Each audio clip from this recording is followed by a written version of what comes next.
Plunker Plunkatron? 70%.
We have no other urgent commissions on the books at present. Thank you for all your hard work lately. Perhaps you two could consider taking a vacation. Amazing! Paimon never thought we'd end up having downtime and not cry. Things were pretty hectic when we first got here. Everywhere you looked, it was either the Wild Hunt causing chaos or the Fatui stirring up trouble. It felt like this whole region was one giant slime in a barrel, ready to go boom at any moment.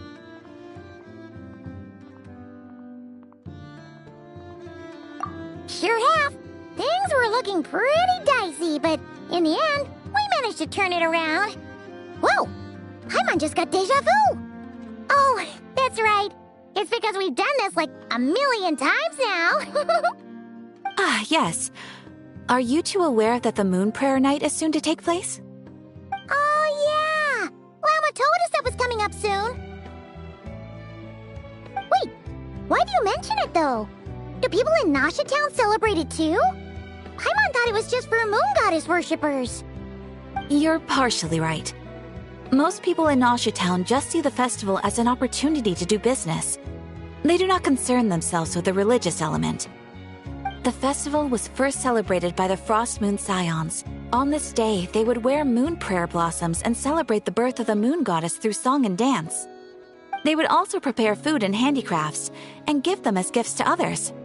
Over time, it became Nodcry's most lively festival. Oh, sounds like fun!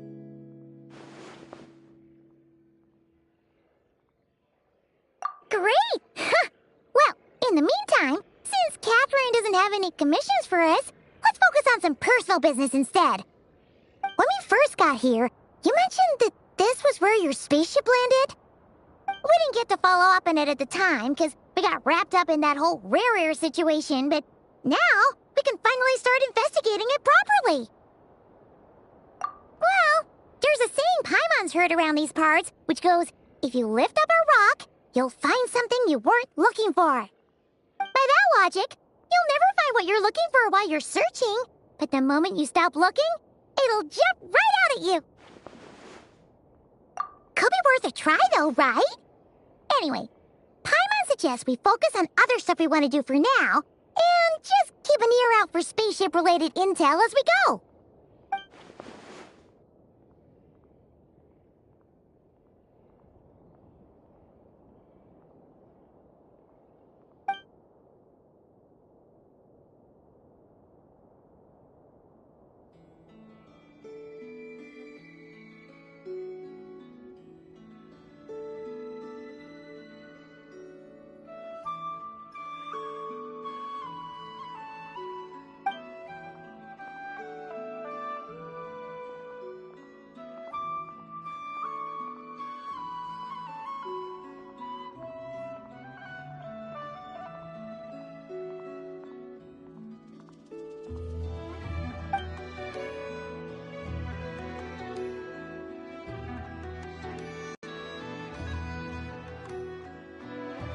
What's wrong? He looks super serious all of a sudden.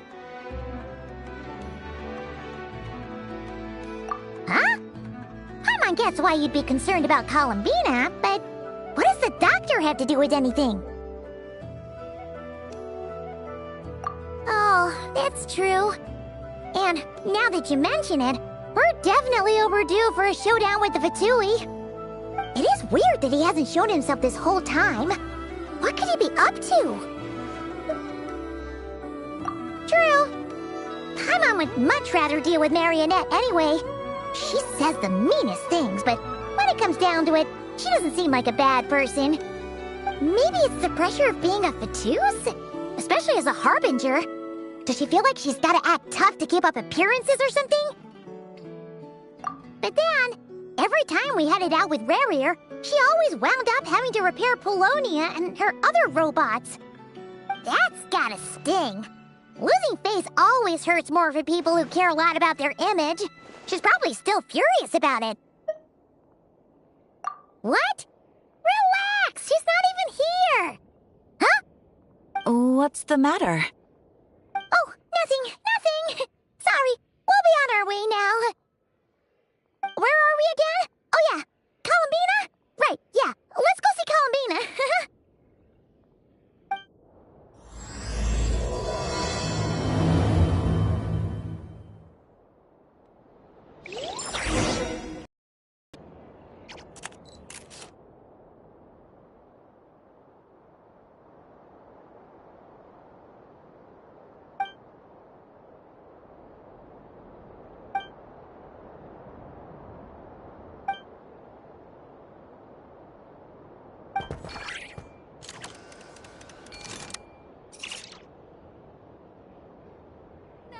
Specialties are the best in the world.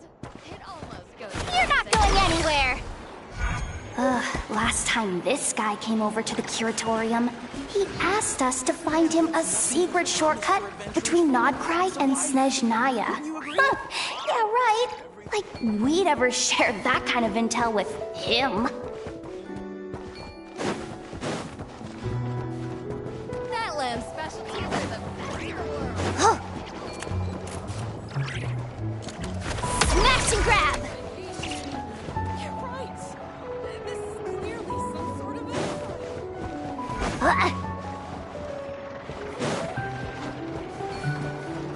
You're not going anywhere!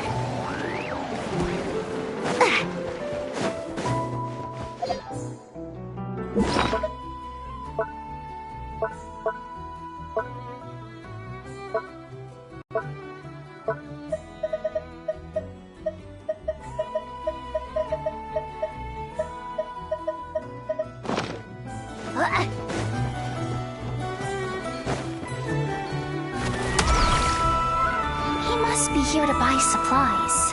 I'm no good at handling people that uptight. Better get going while I still can.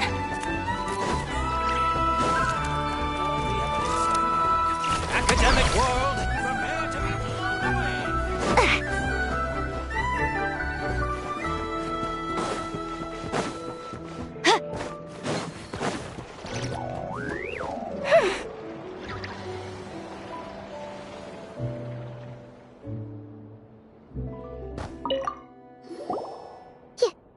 I'm not entirely sure what you're talking about. But rest assured, I protect client and adventurer confidentiality as a matter of principle. Phew! That's a relief. Paimon does not want to get an earful from her.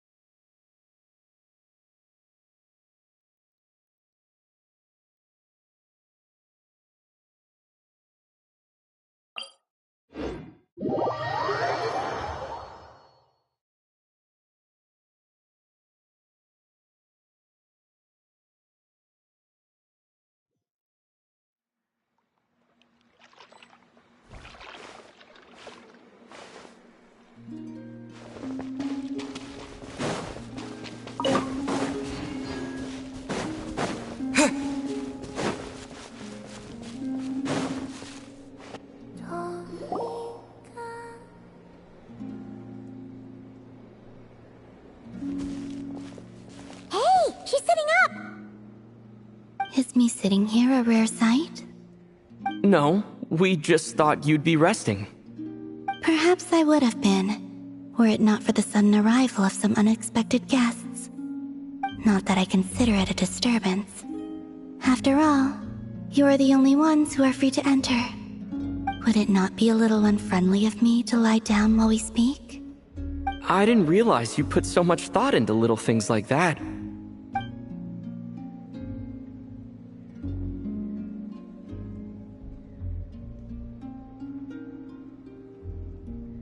Only sometimes. There have been moments lately where I think about you and your companions. They are warm, mysterious, and cozy memories. Very few of my past memories are anything like that. They say that travelers return home bearing bags full of souvenirs. But my luggage was empty, and I believed it would stay that way. Return home? So, you're still planning on returning to the moon? Yes. This planet continues to reject me, reminding me that I do not belong here. If I remain in Teyvat, there will come a day that I disintegrate. And I don't mean reduced to dust, or turned into food for the flowers. I mean, I will cease to exist entirely. Alright then.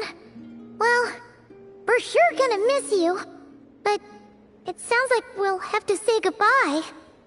How do you intend to return? The Moon Prayer Night is soon to arrive. On that day, the moon will be closest to Teyvat. The Kuvaki in this land will reach its peak at that time.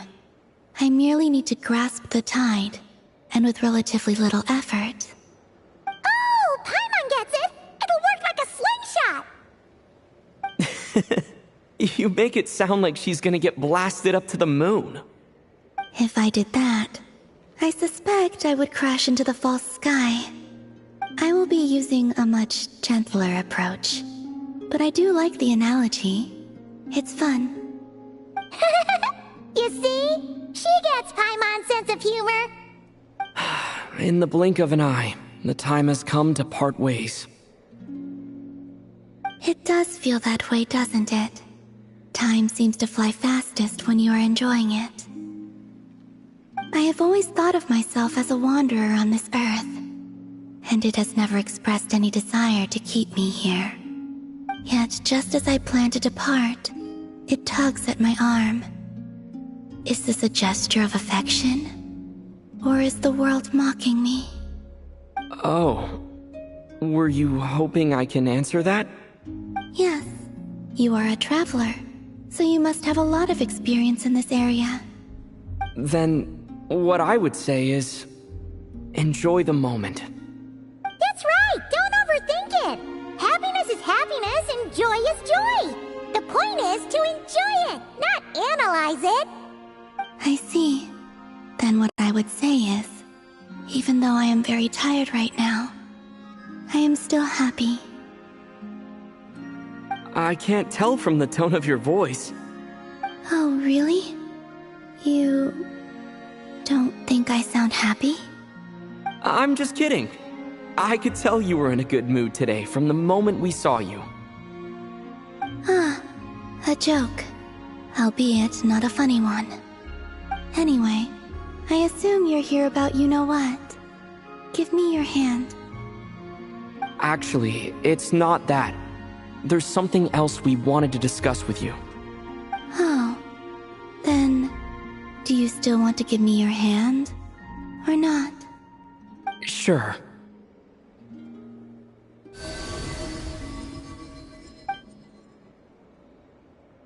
Thank you.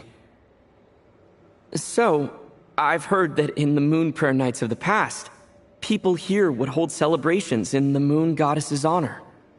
Since you helped so much in our fight against the Rehir of Solnari, I think you deserve a farewell party before you return home. I haven't asked everyone else for their opinions on this yet, but I'd like to invite you to join the upcoming Moon Prayer Night. I've never joined a Moon Prayer Night before. I'm not sure what I would even do. Oh, don't worry about that. We take care of everything. All you need to do is show up. Of course, there's no need to force it if you're not feeling strong enough. It's just, this kind of felt like a golden opportunity. But they call me Kutar, and the Fatui have an arrest warrant out for me. I shouldn't appear in public right now.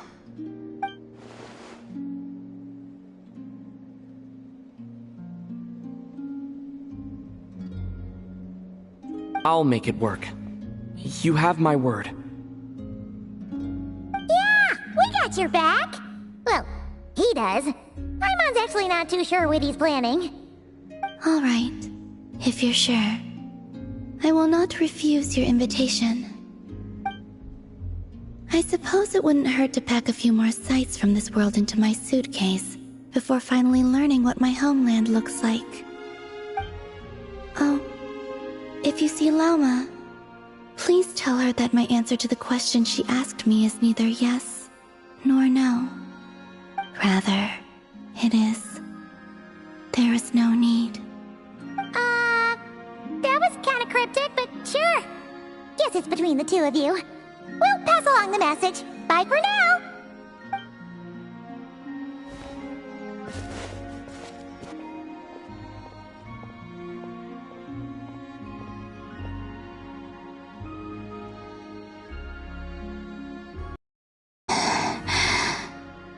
And also, I do not know.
Hey, Llama, it's us!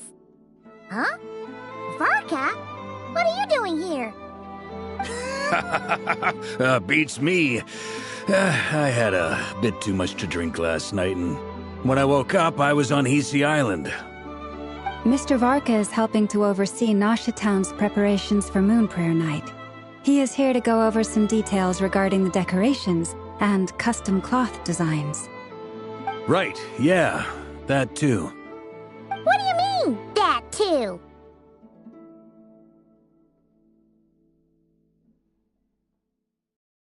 Yes, celebrating this festival is a long-held tradition here in Nodcry. On this day, the crescent moon at the top branches of the verdant crest turns into a full moon, and the moon prayer blossoms bloom with a special radiance. Our people take these to be blessed omens. It's an especially welcome event coming off the back of all that nasty business with Rarere. Everyone got put through the ringer recently, and now they're looking to turn their fortunes around. Mr. Varka is... Right, yeah. What do you mean, that too? Yes, on this day... It's an especially... The big shots in town all agree that a big lot... No wonder Catherine said the That's right. Even the frost... That's fair. It's a bit like the lantern ride in Liyue. It's a chance for people to enjoy themselves, not debate the existence of the Adepti.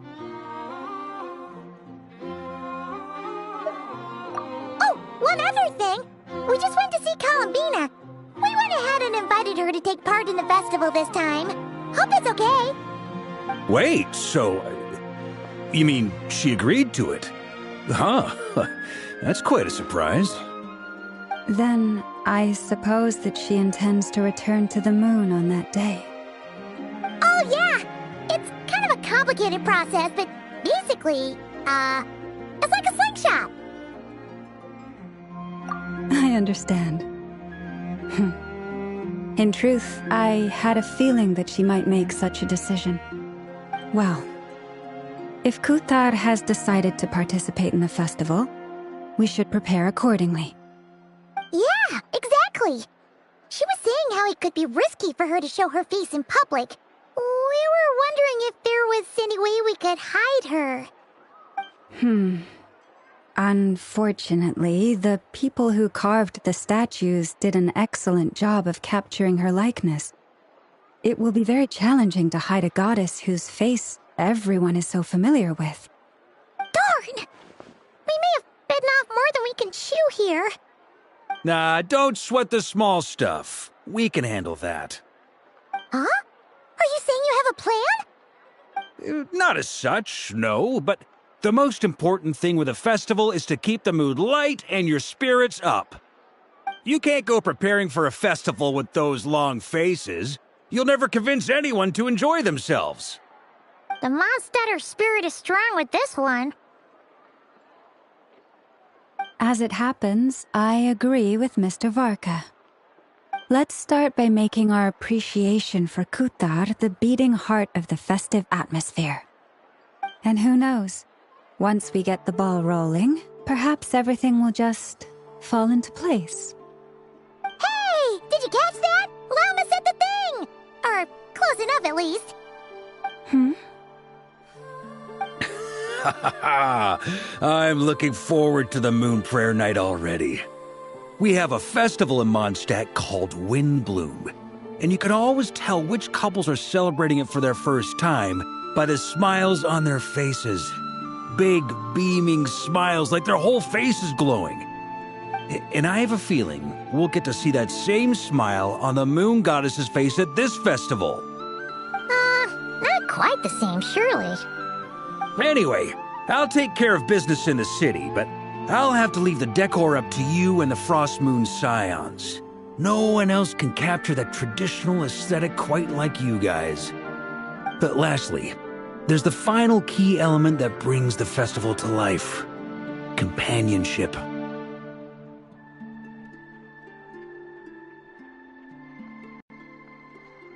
Before you leave, let me show you something that we've been preparing. Mr. Varka had asked to see it already, so you may as well tag along. Also, I have some further questions about Kuthar's decision.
What's this?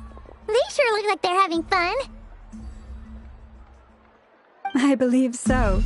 Kuhenki seem very skilled at playing drums like these, although I'm not sure where they learned it from. Maybe it's an innate talent? In their eyes, they're probably just playing with toys.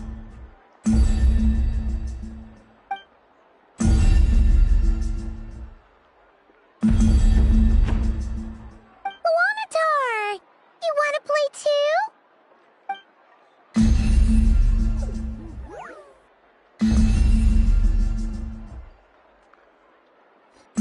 Yeah. She looks more confused than anything. Maybe we can teach her next time if we get the chance.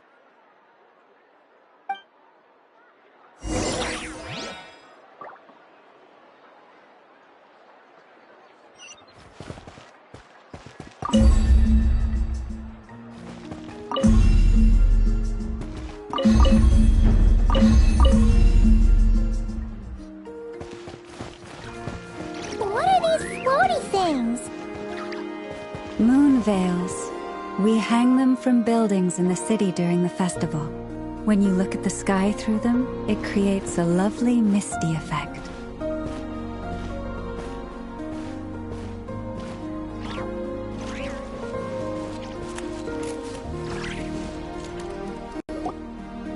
Everyone seems hard at work. They are preparing items for Moon Prayer Night. For instance, the sculpture being made over here. Mr. Varka and I were just finalizing the details of where it will be placed. He is. I didn't know the finished article would be so large. Not to worry, though. All the necessary arrangements have been made. Just let me know once it's ready, and I'll get some people to ship it over. You have my thanks. And over here, we are preparing a very traditional confection. Oh, look at all these colors! It looks great! Can Paimon try one? Of course. I have a feeling you'll like it a lot. You bet! Sweets and treats are Paimon's favorite!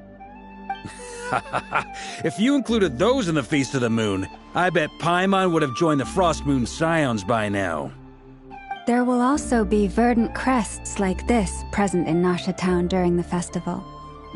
The timing of Moon Prayer Night is not completely set in advance. We make a rough estimate, then observe the changes in the verdant crests and moon prayer blossoms to guide us. As such, the wait itself is a fun feature of this particular festival.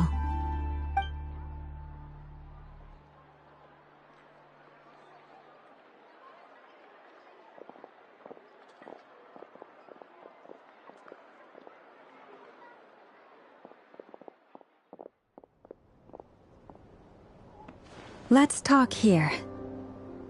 To tell the truth, I am very surprised to hear that Kutar is willing to participate in the festival. I once asked her if she'd be willing to stay with the Frost Moon Scions. I could introduce her to everyone, and we could be a family to one another. She did not answer, but she has not appeared here since. I took this to mean her answer was no. But if that were the case, she would not have accepted this invitation. Ah. I see. Maybe she is right. Maybe the Frost Moon Scions of today no longer need a moon goddess. But my wish was not for her to come here and be worshipped as a deity. I simply wanted to offer her a place to stay. I'm sure she believes that showing herself here might invite Fatui intervention, and as such she does not wish to cause us trouble. But what really pains me about all this is that this is her birthplace. She ought to belong here, yet no one has been able to grant her shelter. I think I'm qualified to weigh in here. When someone's about to depart on a long trip, what they need is blessings, not burdens. We should wish her the best, not make the journey harder than it already is. Anyway, she's agreed to attend, hasn't she? All we need to do is simply respect her decision. I see your point. Yes, she will soon depart after all. Our job is to leave her with some happy memories. Besides, who's to say her journey to the moon is a one-way trip? It's not like she can't come back and visit if she wants, right? Paimon agrees wholeheartedly. Festivals are all about having fun, so let's keep it simple. All right, I'm gonna head back to Nasha Town soon. Want to come with? I'm guessing you have some other folks to visit there. Sure thing, let's go! Bye for now, Wilma! Thank you all. Goodbye.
Your guess is as good as mine. Ah, Grand Master, and the Traveler in Paimon.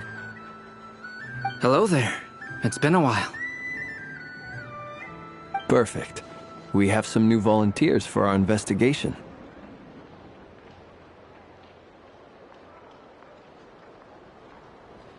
Wait, let me guess. The righteous Lightkeepers are finally ready to hunt down the Abyssal Dragon? Yes, that too. Yeah, right. Oh, wait. Why does everyone keep saying that too? Well, to be precise, the facts match, but not the causality. Wait, so I guessed right? Half right. Don't act so impressed with yourself. Maybe I can explain. We ran into Mr. Flint's north of Nasha Town. At that time, we just noticed a few abyssal creatures out in the wild, but the strange thing was, I didn't detect any traces of abyssal energy on them at all. On closer inspection, we realized that they were not real monsters, but something akin to reflections in the water, or perhaps a mirage. Huh? What do you mean? Like, you could see them but not touch them? Exactly. It was very peculiar. They roared and tried to attack us, but we could not make any physical contact with them. I think I've heard of things like that happening in Nodcry before, but I don't know much about it. Yes, it's a known phenomenon. Mirage-like illusions tend to appear in Nodcry in the run-up to Moonprayer Night. From a distance, they appear quite real. I myself thought that Misters Durin and Albedo were locked in battle with abyssal monsters when I first arrived. But after sharing intel and investigating a little further, we can confirm that these illusions are harmless. There is no great cause for concern. All the Mirage stories I've heard are either animals, rocks, or small houses. Abyssal monsters, though? That's a first. It's a first for me, too. So I'm planning to look into it further just to be on the safe side. I intend to inspect a few more locations.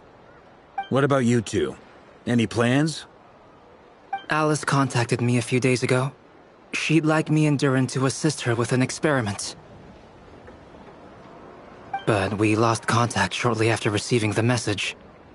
I'm sure that comes as no surprise to anyone familiar with her. We don't know when the wind will blow, yet when the wind blows, we will know.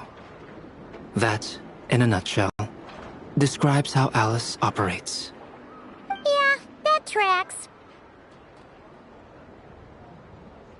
Okay. Well, I suggest we investigate this Mirage business in the meantime. It's piqued my curiosity, and I'm pretty sure I know someone who will already be 10 steps ahead of us. Well said. Right? Whatever's happening in Nodcry, she always seems to be the first one to know. We can invite her and her staff to the festival while we're at it.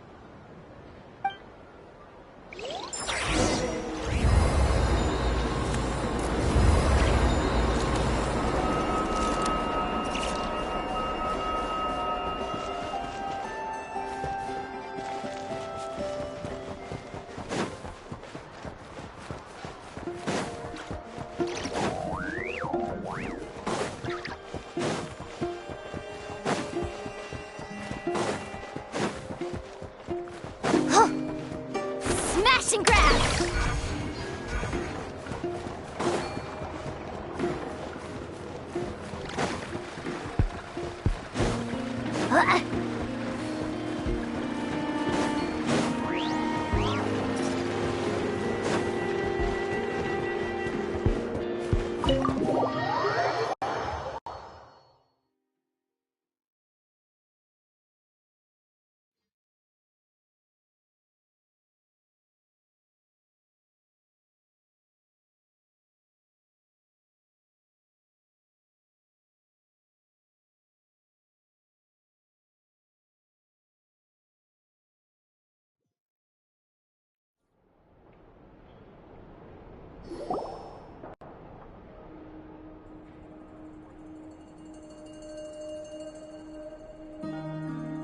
You're right, I have noticed. There's certainly something a little fishy about this situation. Only a little, though. Records indicate that this phenomenon can occur in the days before and following Moon Prayer Night. That said, it has always been a rare sight in the past. The odds of encountering these phantoms are similar to looking up in the night sky, happening to see a shooting star, and managing to make a wish before it disappears. But this time, either everyone's getting lucky, or they're appearing far more frequently than usual. Yehoda's out gathering intel as we speak. In the meantime, let me check off some points of interest. First, the Abyss. The ones we saw seem to be abyssal monsters. Indeed. But we have identified one location where many more of them have made an appearance. And not just monsters, but human phantoms, too. Given the scale and nature of the phantoms, it's almost as if someone's last memories are coming to life. Or perhaps the memories of multiple people. Oh. So you mean the phantom monsters are hunting down the phantom humans? Exactly. The phantoms can interact with each other, but we have no means of intervening. In addition, some of the human phantoms would seem to be from the very distant past. This is clear both from the clothing they wear and the stories they tell. They claim to be from Hyperborea, a name which I've heard from Lauma before. If this is true, it means they must be from 6,000 years ago. Did Paimon hear that right? 6,000 years? It sounds like this merits further exploration. That'd be a big help. I'll leave it with you, Albedo. My knowledge of ancient history is non-existent. I used to doze off every time the pre-Knights of Favonius era came up in class. It's quite a miracle that you were able to understand these phantoms' speech, given how long ago they lived. I suppose you're right. But I'll leave the archaeologists to ruminate over that conundrum. As an intelligence broker, my sole interest is in the value of the information I gather. Which, in this case, hopefully means earning myself some good favor with our dear Lady Moonchanter. So calculating. Whew, this intel broker logic always catches Paimon by surprise. Sounds to me like we could split the work up. I think the abyssal phenomenon is best left to Albedo, Flints, and me. Agreed. It coincides with my duty as a lightkeeper. For my part, I'd like to understand the Abyss better. Even a little knowledge would go a long way. This is certainly a rare opportunity to study the Abyss. But even rarer, perhaps, is the chance to make contact with the Ancients. The Curatorium will take the lead on investigating the Hyperboreans. We put in the work to learn what we know so far. It seems only fair that we get some quantity of exclusive intel. That just leaves our trusty team of 2 unassigned.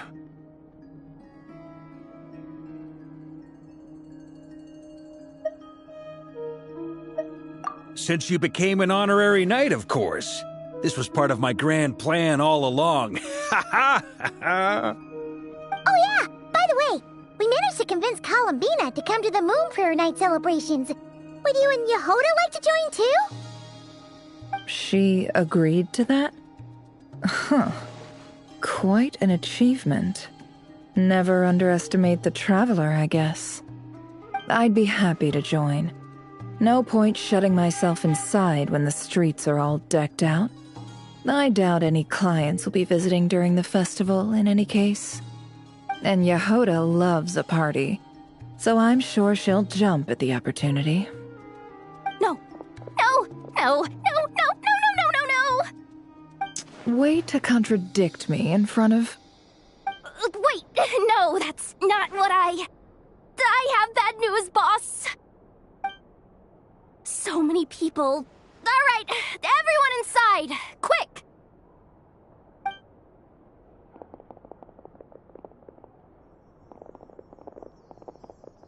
This is gonna sound crazy, but hear me out.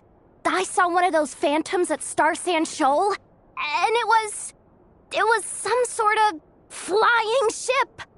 Like a spaceship? That's gotta be the one you came to Tibet in. You said you saw the same thing through the moon marrow, right? Huh? You already know about it?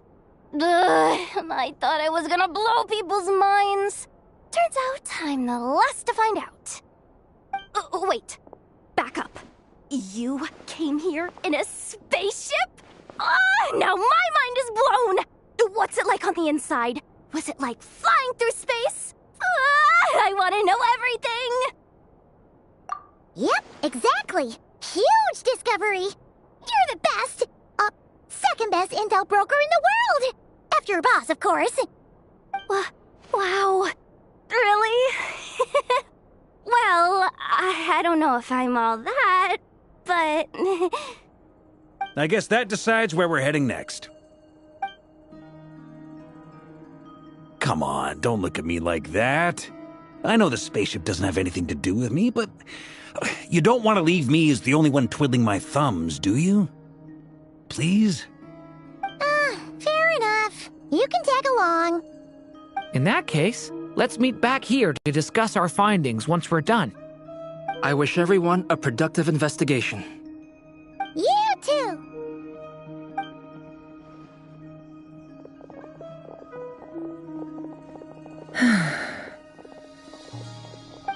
What's up, boss? Aren't we gonna head out? Tell me, Yehoda, when did the Curatorium start giving out intel for free? Oh, sorry, boss.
Yehoda was right on the money.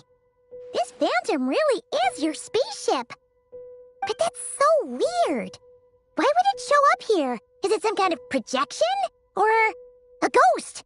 Like, maybe it no longer exists, but somehow it left an afterimage?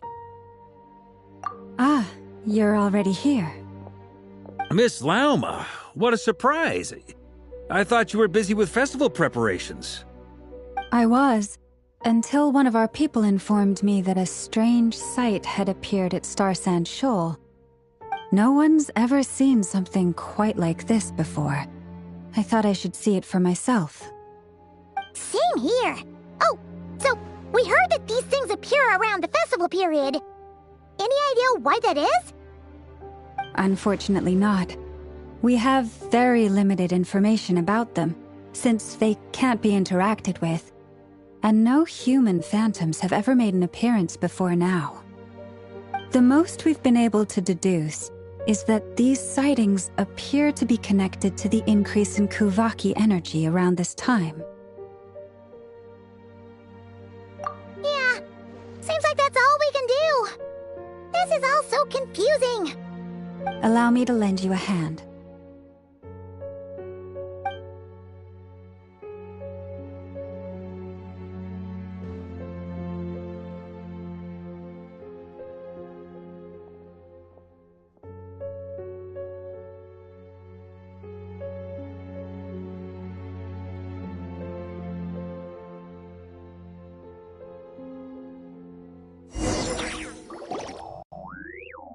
Everyone, our friend here should be able to provide us with some information. Is that a phantom Rhymehorn deer? I've heard about how the Frostmoon Scions live in harmony with the animals and can even communicate with them. That's coming in handy now, for sure. Okay. Yes, I understand. Then how about this?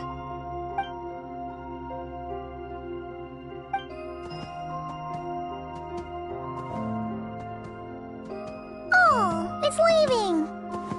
It appears to share our curiosity about this giant spaceship, so I asked it if it wouldn't mind investigating along with some friends. In return, I told it about some nearby spots where the wild fruit grows abundantly. We may live in a different era from these phantoms, but I trust that the terrain, climate, and ecology here are more resistant to the effects of time than some things are. Let's give them a moment and hope for the best.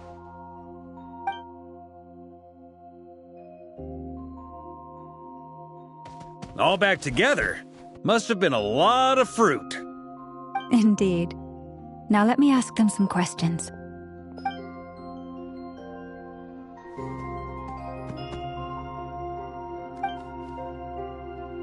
It did find a lot of wild fruit, enough for them to feast for a long while. This puffin circled in the air several times, but didn't spot anything out of the ordinary. Certainly nothing to do with the spaceship. Huh. Well, it definitely makes sense to get a bird's eye view. Indeed. Other than that, I was also thinking that the world these phantoms see is also different from ours. Oh, I get what you mean. The wild fruit exist in both times and spaces, but there might also be things that only exist in that space-time, which we can't see. Good point. Great thinking, Lauma. Blunthorn rhinos can use Kuvaki to shift great rocks, but this one says it couldn't get that ship to budge by even an inch. The sniffer mole tried too, but despite being a skilled digger, it could not get through. They say that the spaceship looks robust and undamaged. It seems completely impervious to any and all attacks. Whatever lies within is well defended from harm. So, just like us humans, there was nothing they could do about this spaceship either. Yes, still, they deserve our thanks. We are grateful for all your efforts, dear friends. Now go. and enjoy your feast. I've noticed some other human phantoms gathered nearby. Come on, let's go talk to them.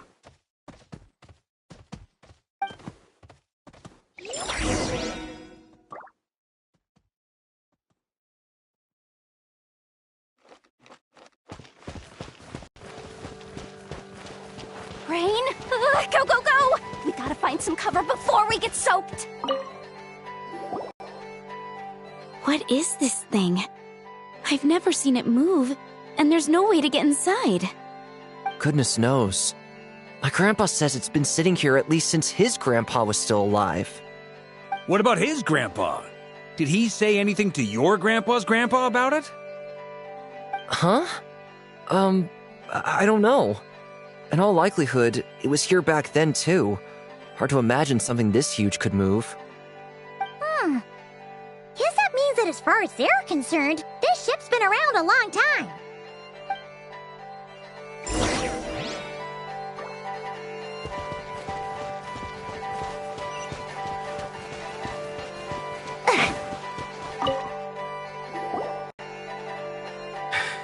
Come on, brothers.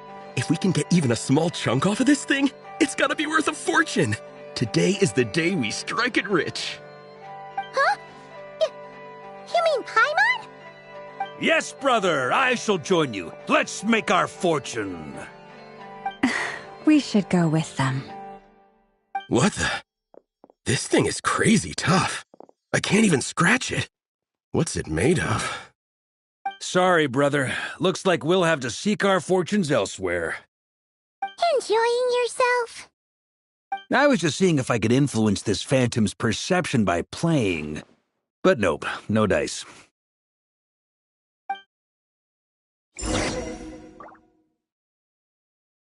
I'm sure we're all starting to with the people. These phantoms are reenacting real historical events in Nodcry. It's almost like we're in some kind of interactive stage play. We can talk to the actors, but the plot is fixed, and we can't influence it. It makes sense.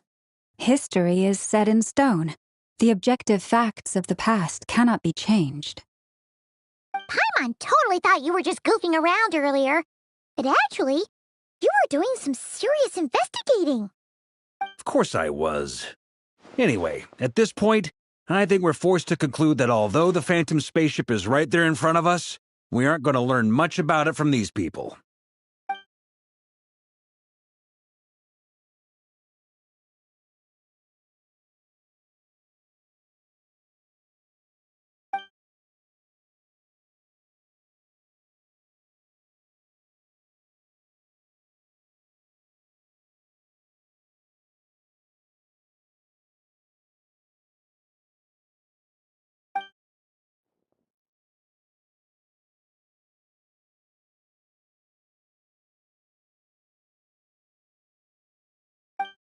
Don't be discouraged.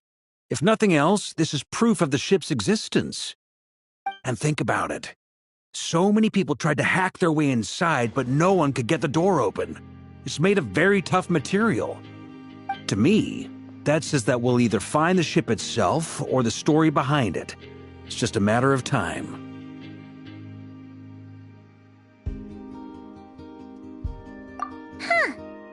Every now and then, when Varka gets serious, he actually does seem like Grandmaster material for once. I wonder how the others are doing. Let's head back for now. Sounds good. Also, drinks are on me if Team Knights of Favonius is the first to finish.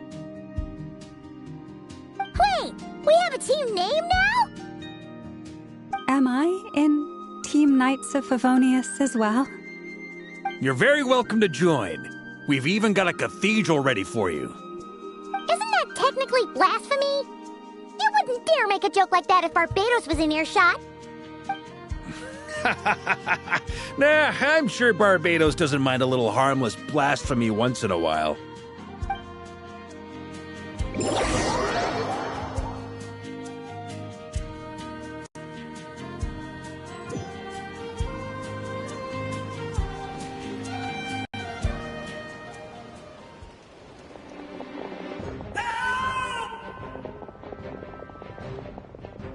Oh, no!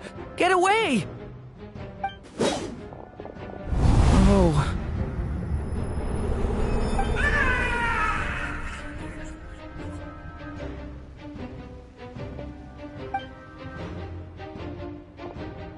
I know it's hard to stomach, Mr. Duran.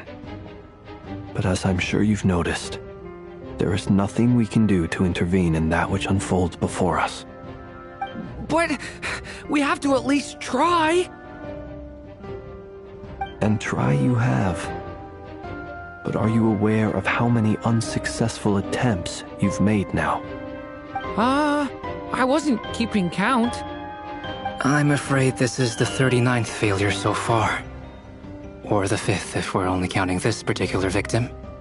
There are no indications that these phantoms may be altered in any way. You seem to have calmed down a little. I'll make us a fire. You should rest and have some water. Feeling any better now, Mr. Duran? What exactly are we witnessing here? What happened to those people? My guess would be that we are seeing Nodcry during the Conrian Cataclysm. Would that be accurate? Conria. That is correct. As you know, once the Abyss senses even the tiniest crack, it floods in and spreads like wildfire. There was a time in the distant past when it permeated all of Nodcry, causing immeasurable harm. The people paid a terrible price to heal this land. Then, 500 years ago, the whole of Teyvat suffered an abyssal disaster. Once more, Nodcry was dealt a devastating blow. I see. In the face of the abyssal onslaught, all were like grains of sand tossed around by a tidal wave, be they human, fae, or god.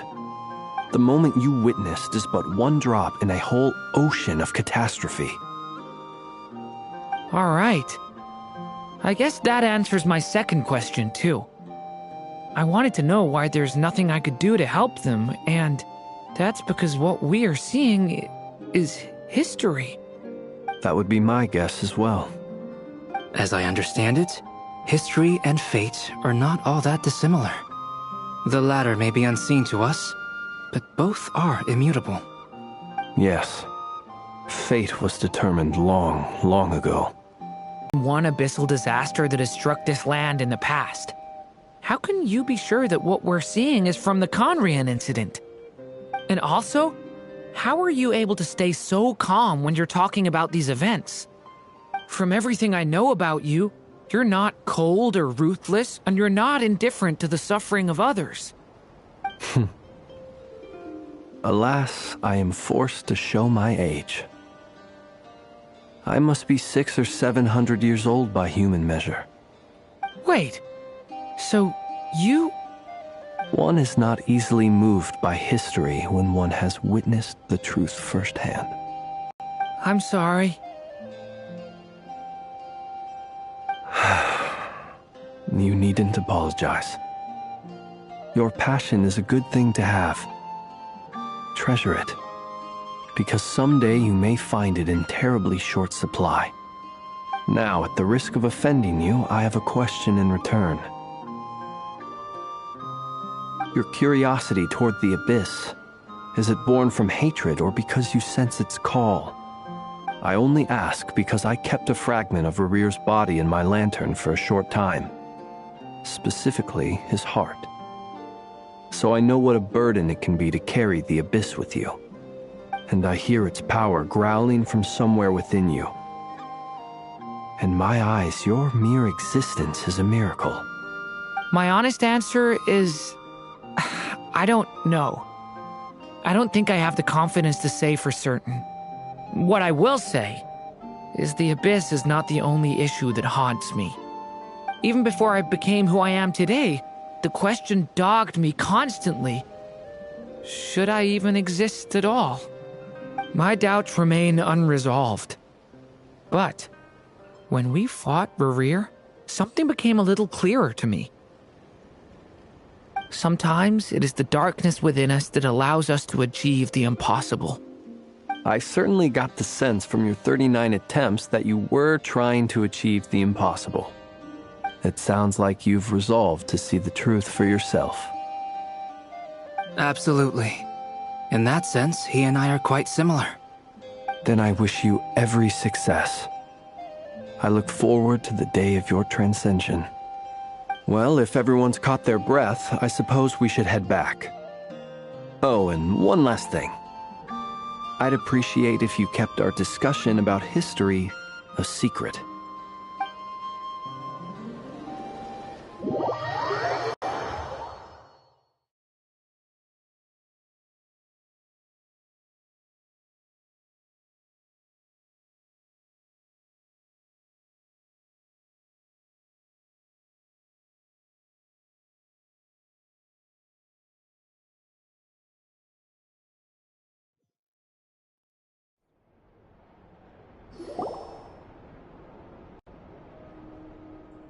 Incredibly, our separate investigations led us all to the same conclusion. Hooray for consensus! Yeah, but we barely learned anything, though. I totally thought this would be the mother lode. Talking with the ancients? I mean, come on! But nope. All we got was useless snippets of conversation. And all this stuff about moons and hyperopia. What a load of baloney. Seems like people back then had a few screws loose. I understand your frustration. We found the same issue. Each phantom only showed a very brief moment in time. There isn't much value to be found in these miscellaneous fragments of a civilization's history, no matter how glorious it may have been. If there's a silver lining, it's that these phantoms are harmless to the present reality. They shouldn't get in the way of the festivities. Paimon agrees. And not just because it's the first thing she understood in this whole conversation. You look disappointed, Nefer. Is something the matter? What do you think? We all worked our tails off, but the only one to gain anything from it was you, Lady Moonjanter. Well, please do share the Hyperborean records with me. I will gladly inscribe them in our people's documents. Oh, duh! Yeah! That was it! Hyperborea! Hyperborea. I'm serious. Only an expert in the Frostmoon Scions and their history can turn these records into valuable research material. The alternative is to let them gather dust on the Curatorium's storage shelves until the pages turn yellow. Nefer, you're wise enough to know that cooperating and sharing the profits is the best course of action here. Well, that goes without saying. Sure, let's do that. Huh? But didn't you say we aren't supposed to give out intel for free? Sorry. Shutting up. Now is not a good time to push Nefer's buttons. Anyway, back to Moon Prayer Night. I'm thinking that we should prepare something a little special, aside from the usual decorations and so on. You mean a parting gift? Can't go wrong with food. Although, does food go bad on the moon? Perhaps a lantern would be a better choice. It might be dark up there. It could prove difficult to light a lantern on the moon. Magical stones might serve that purpose better. What about a clockwork mecha model from Fontaine? I've got a whole bunch at home. I use them for fighting practice in my free time. None of these sound like things she would be even remotely interested in. But we don't interact with her enough to know what she likes. Yeah. It would really save us the guesswork if someone could find out what she's into. Wait, what the? Traveler? They're all looking at you.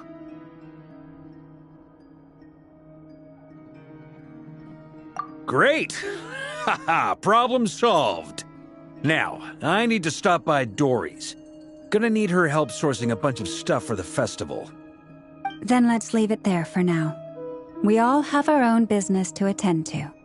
Traveler, if you find out what Kutar likes, let us know right away.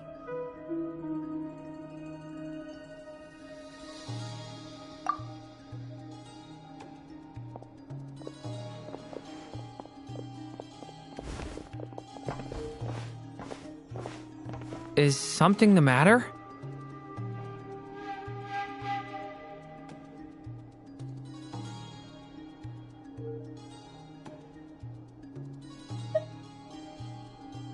I'm fine. It's just... I'm still feeling a little rattled after witnessing the horrors of the Abyss. But it's okay. This is something I have to work through. I'll be all right. Thanks for your concern. Well, don't put too much pressure on yourself. If you ever feel like something's wrong, physically or mentally, we're here to talk.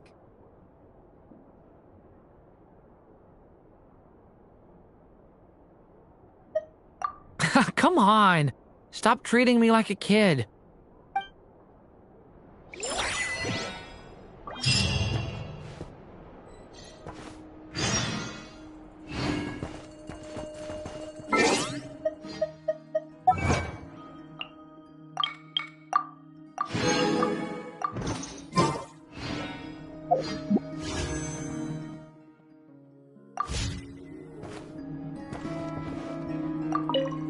Which is why we need a lantern guaranteed to work on the moon. Yes, I have a few ideas, but the lantern itself is the easy part. The real issue is how little we know about the lunar environment. Wait, you two are serious about this? Let's just say I'm intrigued by these shining magical stones that Mr. Albedo has mentioned.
Weren't there a few Kuhenki here last time, too? Where did they all go? Walkies? For Kuhenki? You're not pets, you know. Oh, well. Looks like we just came at a bad time. Let's try again tomorrow. There's still a few days until Moon Prayer Night, so we're in no rush. Besides, she needs time to rest anyway.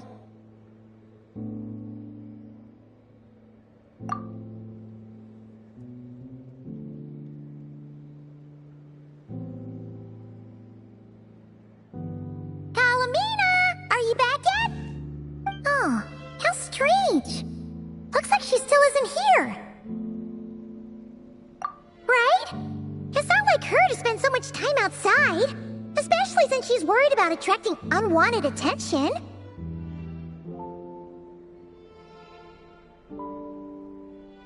What about Luonatar?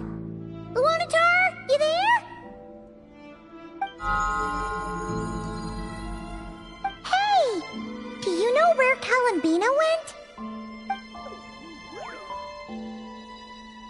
Sorry, didn't understand. But if you know where she is, could you take us to her?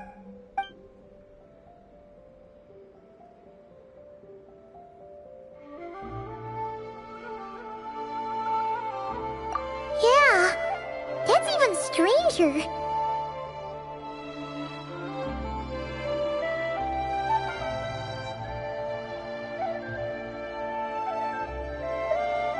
What about them? Oh, that's not good news. They change color when Columbina gets weaker, right? And they look super pale right now. Good idea. She might know what's happening.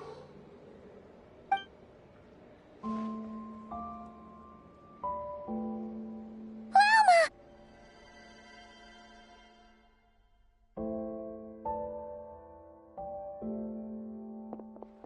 Ah, it's you. How is Kutar? Is she okay? No, she hasn't. I came here to check on her after I noticed the flowers had changed color. Based on past precedent, she must be very weak right now. Even getting up to walk would be a struggle. It seems unlikely that she wandered off outside. Not to mention that she doesn't do that at the best of times either. So yeah, this is super weird. No. Very few people are in the know about Kutar's whereabouts. And if anyone suspicious had visited, they'd have left some sort of evidence. Come on, let's go to Nasha Town. If anyone has seen her, someone there will know about it. It's Notcry's information hub after all. Makes sense. Let's go!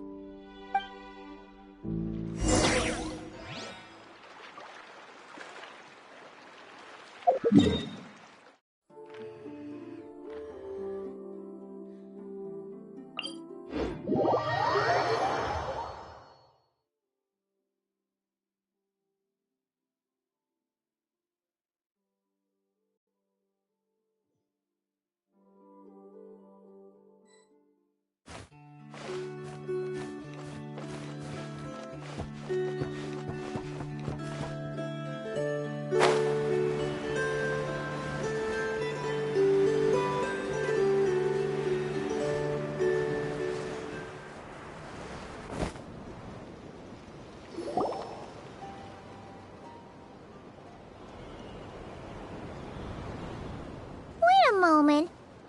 Is it just Paimon, or is this stall kind of suspicious? It's never been here before, right? No, I don't recognize it. Alas, your free and easy adventure time is over. Now, prepare to face the final boss of Nodcry. Whoa! Where'd that voice come from?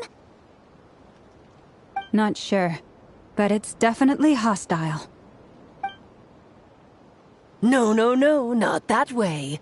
The final boss is right here. The sniffer mole? That's the final boss? Surely not. Also... Okay, the jig is up. I'll stop teasing you. Turn around. I'm right behind you. It seems I've managed to leave quite an indelible impression, even though you've never seen my face. Oh, nothing could make a great maid more pleased with herself.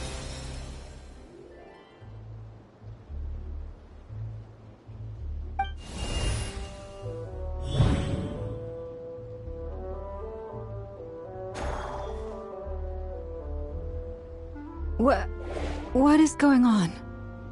I've heard that all the big shots in Teyvat have long, wordy titles that stun people speechless when they make their entrance.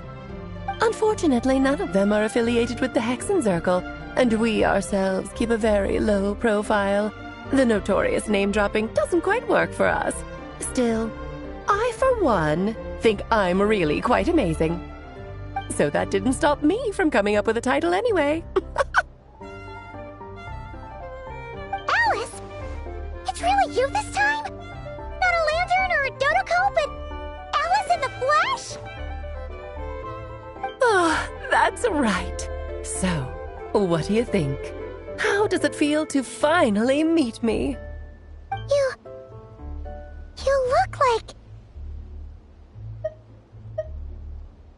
Oh, that's the first thing you thought.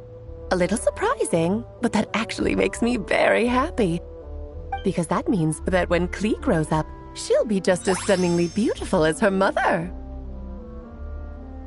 So she's a friend of yours?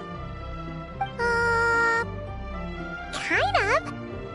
This is actually the first time we've seen her in person. I see. Madam Mage, that was, quite a powerful entrance. I certainly won't be forgetting it anytime soon. It's okay, Lauma, don't force it. Paimon will do the honors. This is Alice from the Hexen Circle. She's a friend of ours. And of Arcus, too. That's right. She's a good person, just kinda unpredictable. Well, what is the human heart if not unpredictable? Hmm? If we could not do as we please, how would we differ from machines? I am Lauma, Moon Chanter of the Frost Moon Scions. It is a pleasure to meet you. Oh, I know. Before you got here, I spent a good, 15 minutes getting up to speed on Nodcry's present situation. In other words, I've read the whole in the last episode part, so we can skip the pleasantries. Fair enough. Well, Miss Alice, I can already tell that you have quite a unique personality. You'll get used to it. Paimon sure is. So anyway, what are you doing in Nodcry, Alice? Oh, I thought I told you already. This time, I'm the final boss. And what a formidable foe I shall be. Powerful, confident, decisive, and good luck finding my weak spot. You will never succeed.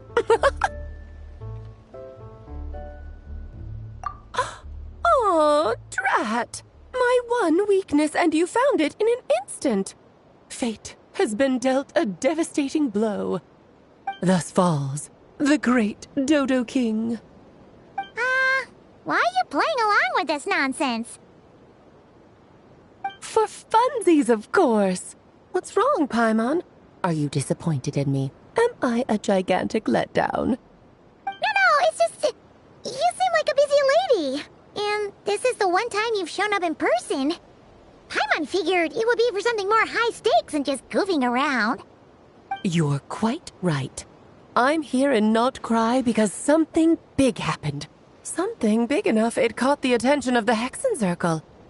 It concerns the 3 moons, Teyvat's borders, and of course, the moon goddess you are currently searching for.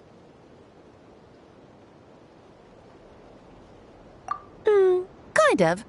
Why don't we discuss this over a pot of tea? My main reason for coming on this trip to Teyvat was, of course, to have some fun. But I do technically have a job to do as well, namely, maintaining the stability of Teyvat's borders. I'll skip over the complicated parts, but to sum it up, abyssal energies are all that lie beyond Teyvat's border.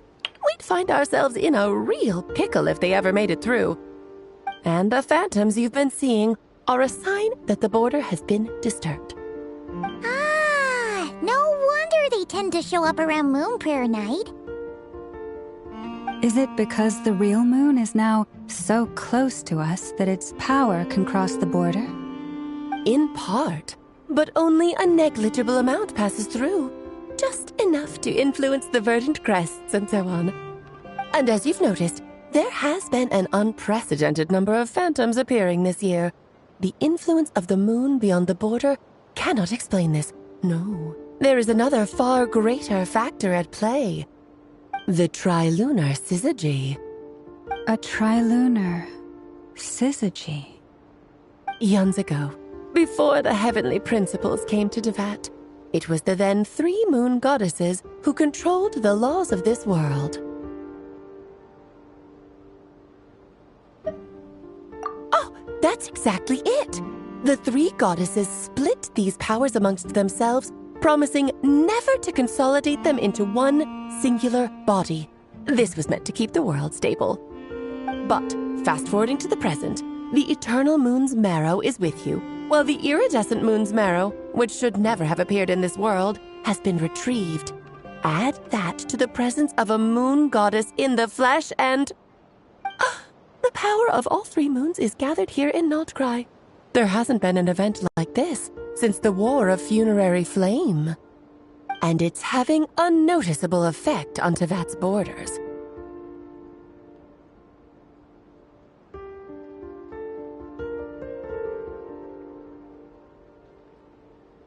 Because I wish to give my darling daughter a peaceful, sunny environment to grow up in.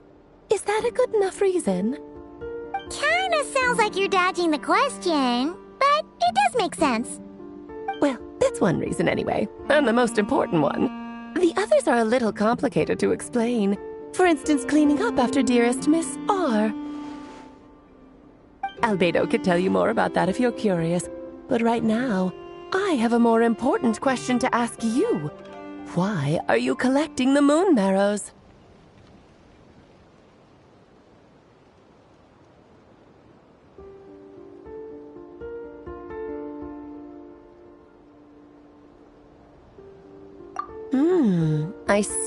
I see. Nicole told me about that legend once. Nicole? You mean Mage Anne? Oh, so you remember. Yes, of course. That was a story about fate, her area of expertise. But back to the story of our dear moon goddess. I'm afraid her intended method of returning to the moon is unlikely to work anymore. What does that mean? She may be missing, but she hasn't gone anywhere. She has disappeared.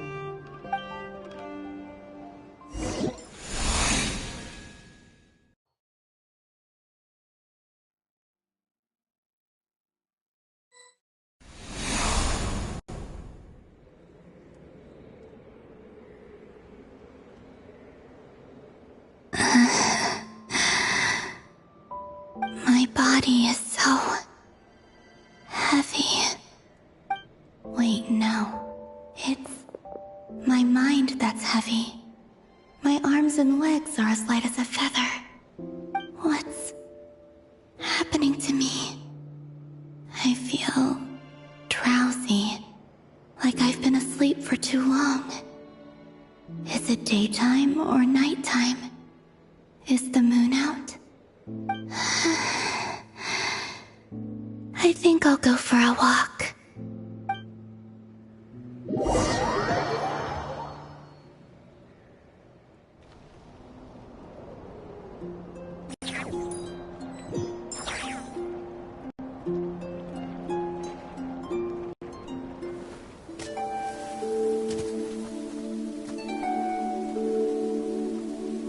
Are you out for a walk too?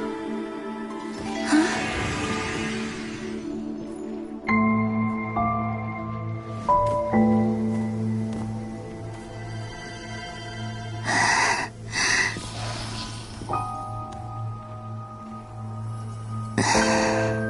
The day has come at last.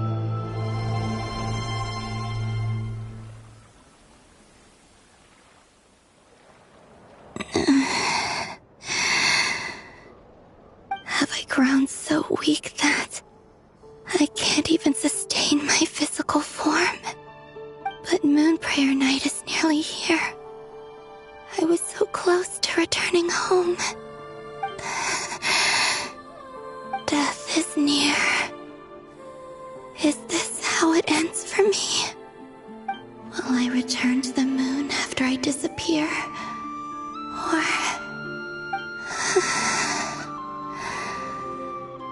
I don't want it to end like this. So far, at least, I still exist. Even if not physically, I can still feel. But as my power wanes, I'm sure that too will fade. I suppose I might take one final look at this world. The world where I was born.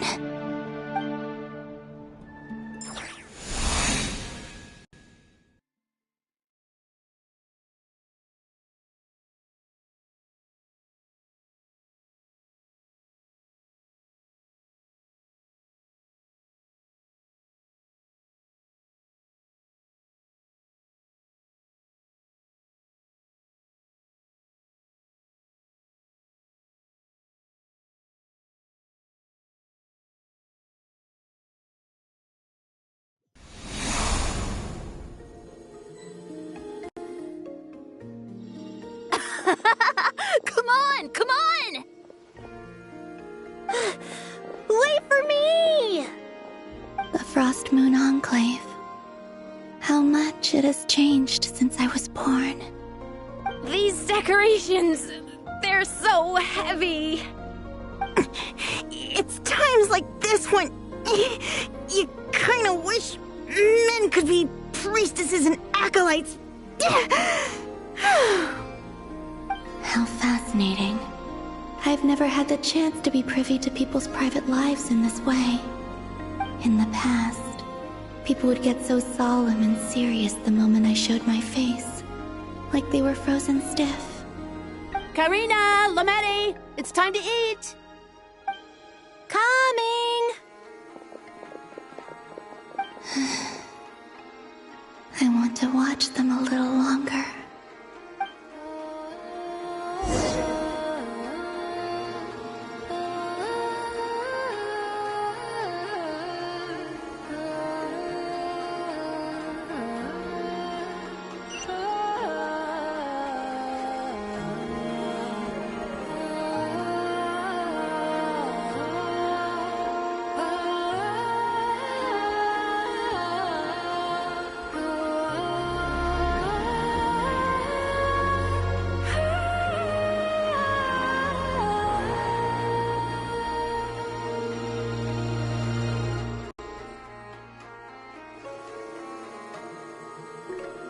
So just fill these balloons with air, right?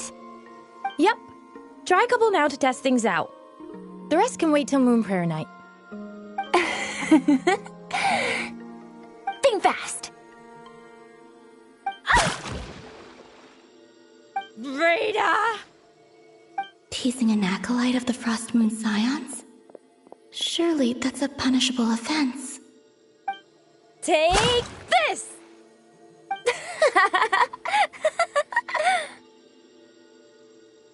Huh? Alright, enough horsing around. Lady Lauma gave us a task.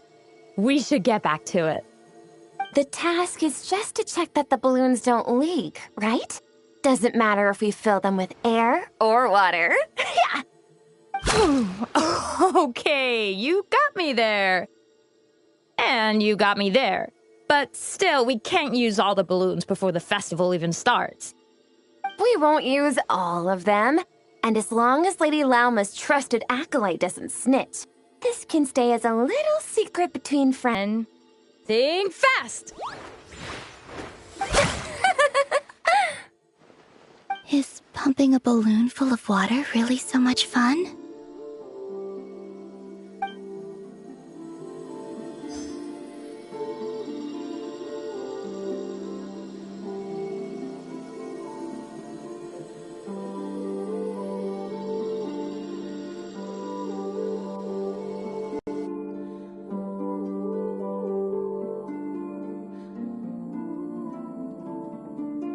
I'm sure you're both tired from playing all day. Come on, eat up. A plain, humble meal. That has always been the way of the Frost Moon Scions. Huh? How come Lametti got a midsummer berry dessert? Oh, I always get Lockaberry. I don't mind sharing. You can have a bite of mine if I get to have a bite of yours. They're sharing food? I've never shared food with anyone before. Even at the Harbinger tea parties, everyone just ate off their own plate. And when I couldn't finish my food offerings from the Frost Moon Scions, they'd leave the leftovers out under the moonlight for the animals to claim. Hey! That was 2 bites!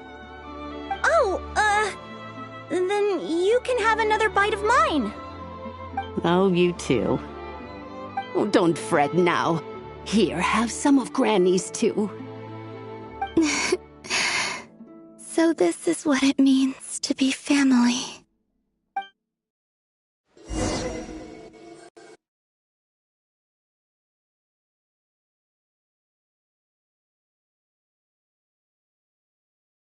I'm seeing so much that I'd never usually get to see. They'd never act like this when I was around. It's nice, being able to just watch people in peace in these final moments. What a rare opportunity. I think I'll go take a look around Nasha Town, too. Maybe the Traveler will be there.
That's why the Moon Goddess's strength is fading. She cannot withstand the world's rejection of her.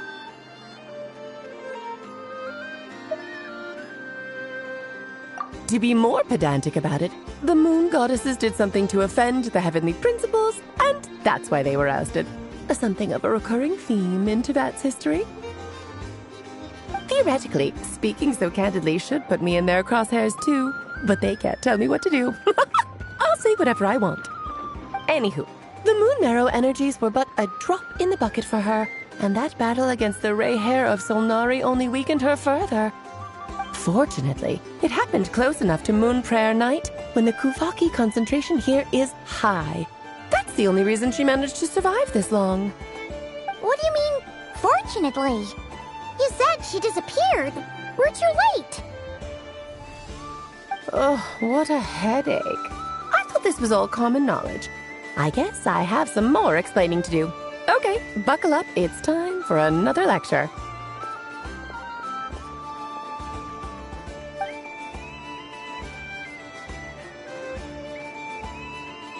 Now, I said earlier that the Moon Goddesses lost the foundation for their existence. The reason for that has to do with the natural order. Basically, the rationale for their existence in Teyvat was lost. The same logic applies to the present Moon Goddess, too. Consider her existence so far. Her comrades in the Fatui called her Damselette. And she was worshipped as Kutar by the Frost Moon Scions. But these connections have now been severed, whether by her hand or yours. So, the rationale that once sustained her existence is now gone. Wait, we did that to her? Oh, well, strictly speaking, yes. But let's not start pointing fingers, shall we? I'll only end up as the big bad villain, and that's not the kind of final boss I want to be.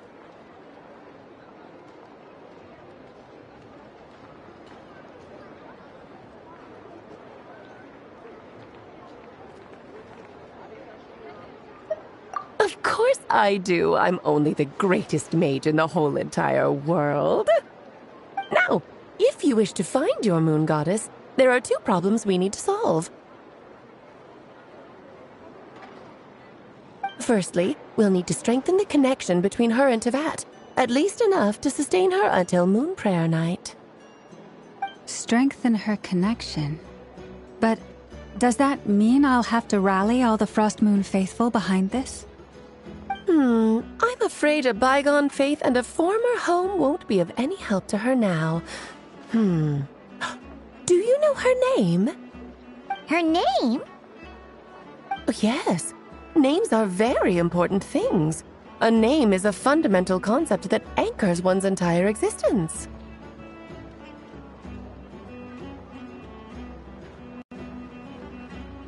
Then your first job is to find it. As a moon goddess, I'm sure she must have a name she identifies with. Neither Columbina nor Kutar is her true name, and she's never really accepted either of them. So, finding out her real name is enough to sustain her existence? Yes, I know it sounds like a small step, but every journey begins that way. So for now, the second problem is with her plan to use the moon marrows to return to the moon. Unfortunately, piercing through the false sky will take an enormous amount of power. Given her current condition, she won't be able to provide anywhere near enough power, even if she recovers her physical form. But no need to fret. Nicole's the expert in this field, and I'm sure she'll figure something out. Wait, Mage N is going to help us out too? That means we've got 2 Hexacircle mages on the case. This is turning into a pretty big deal. Actually, this is more of a side quest for me. Like you said, I'm a busy lady, so I can't stay for too long. I'll have to return to Tevet's border soon. That's the upside you get for looking out for my little Klee. Hopefully that will incentivize you to carry on keeping her company in the future. Anyway, jokes aside, you'd better get moving. It will take quite a miracle for the moon goddess's consciousness to hold out till moon prayer night. Oh, I suppose I might as well tell you where Nicole is before I leave. Off you go now. Time to meet your new friend. Oh, yes, and a little suggestion. Don't forget to mind your heads. What? I wonder how Durin's doing. I should really go see him before I head back. You really are super busy. I most certainly am. There's so many children I have to keep tabs on just in Mondstadt. Durin, Albedo, Venti, Varka. Klee didn't make the list, huh? Of course not. Klee is my pride and joy. I have no qualms about her, because she's the best child in the whole wide world. Yeah. Klee's a little angel. I'm glad you agree. Well, all the best. See you when I see you.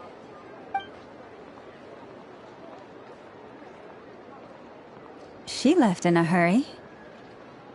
Yeah. She didn't pack up her stall. Should we handle it for her? I must say, I'm now very curious about her daughter. Klee, wasn't it? What's she like? That's a long story. Come on, we'll fill you in as we go.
Hey, you old geezer! Your hammer's rusted through!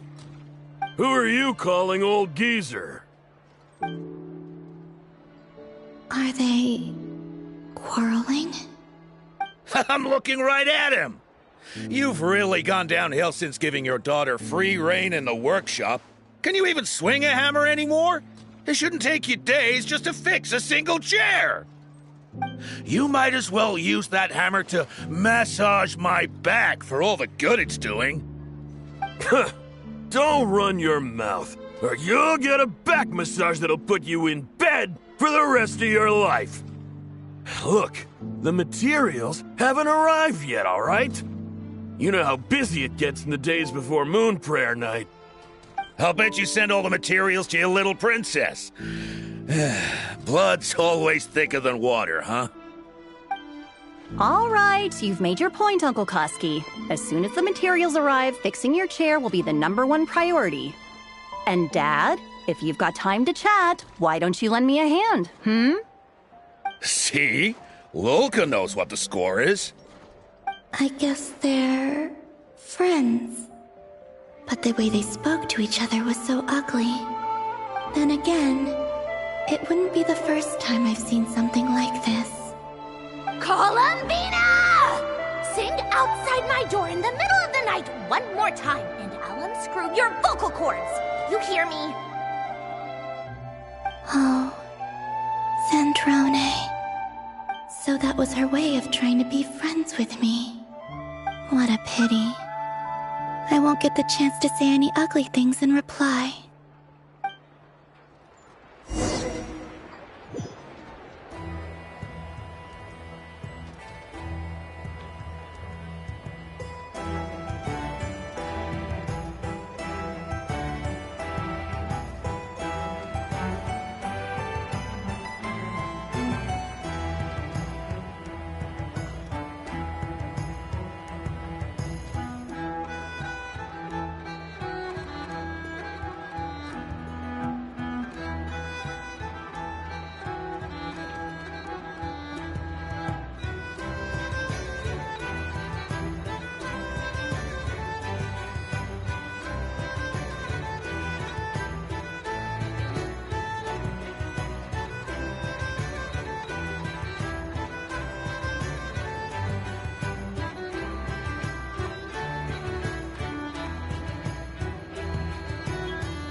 Hey, have you decided what to give her for Moon Prayer Night? I sure have. She's gonna get the surprise of her life when she's least expecting it. Then I'll whip out the ring and pop the question. The surprise of her life. What a fun turn of phrase. Cool, I get the picture. You can spare me the gushy details. Ooh, looks like we have a customer. Hello there, ma'am. Would you like some Moon Prayer Night candy? Huh? Is he talking to me? Can he see me? Here you go.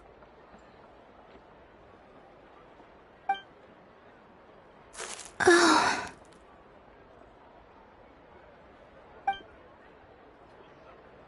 Come back anytime. Right. Now, where were we? I don't know why, but I still held out hope.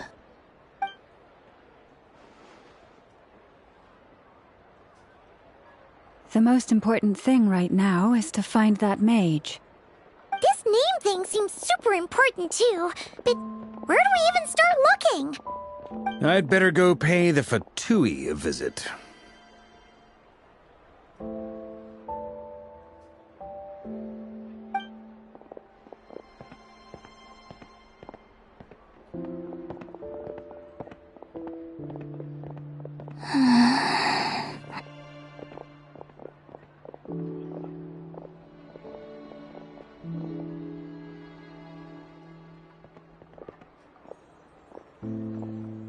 Columbina?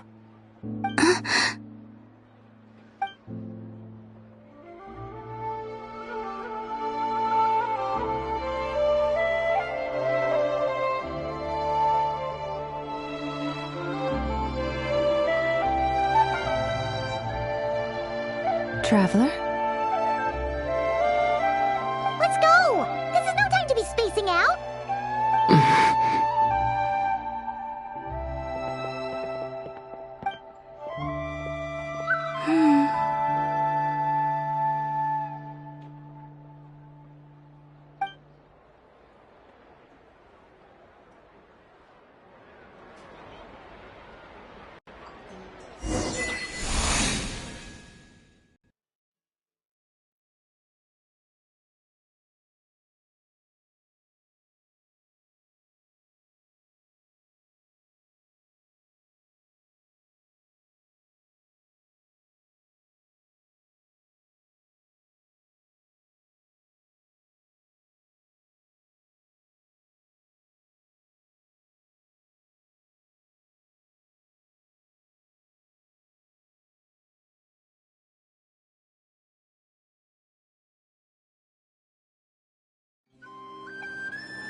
So, Mr. Varka, are you acquainted with this Nicole? Or should I call her Mage N? Not really. We've never met, though she has come up in conversation. From what I've gathered, Alice kinda took Nicole under her wing. Taught her how to speak in a more ladylike fashion, that kind of thing. Huh. Hard to imagine Alice as an etiquette coach. Yeah, Alice is a larger-than-life personality, I'll give you that. But then again, that's why she's able to draw such an eclectic mix of people into her inner circle. If I remember correctly, being an interesting person is actually one of her main entry requirements. So, if you ever wanted to join the Hexenzirkel, I'm sure you'd both be eligible to apply. Hey! Don't go around making promises on Alice's behalf! I wouldn't dare. I'm just trying to paint a picture of the Hexenzirkel for you. Okay, sure. Anyway, since none of us have ever met Nicole, how are we supposed to find her? We can't just go up to every woman in sight and ask, "Hey, are you Nicole?" Maybe something she's wearing will give it away? Like a windbloom pinned to her chest or something. Wait a minute. Alice never said Nicole was from Mondstadt. Oh, true.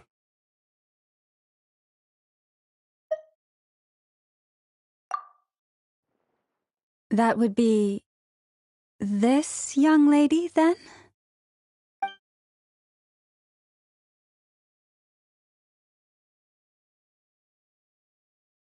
Hey there!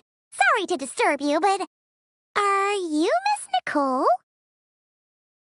Varka, Knight of Boreas of the Knights of Favonius. Alice might have mentioned me before. Ah, have we got the wrong person? Sorry. Well, this is awkward. When I shook my head, I meant, no, Alice hasn't mentioned you before.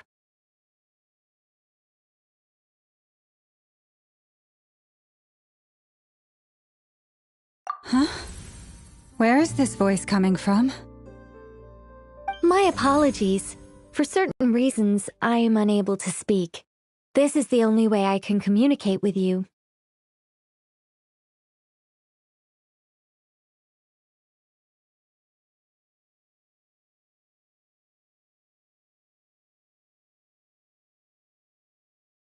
It might take some getting used to, but I hope you can understand.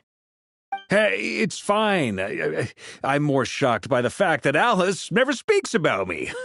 I mean,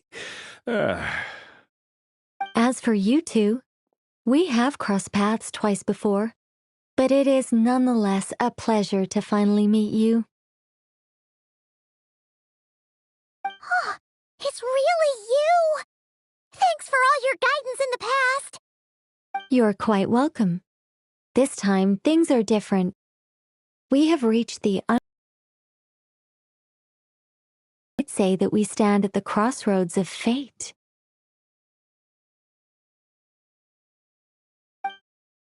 Now then, allow me to formally introduce myself. My name is...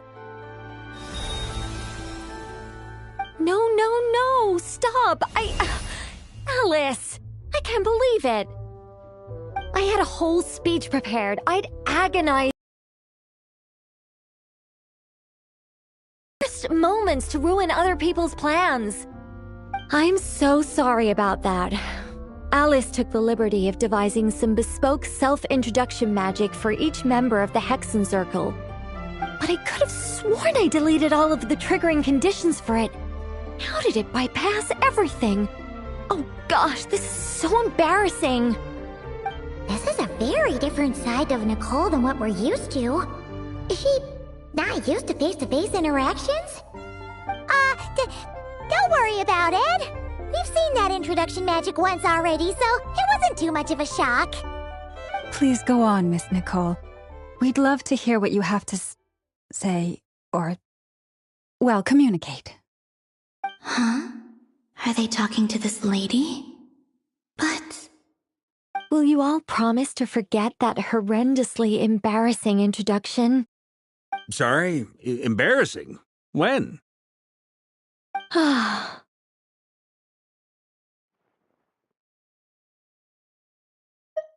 Yes, my name is Nicole, and I am one of a very few angels who have retained both their preferred form and their power.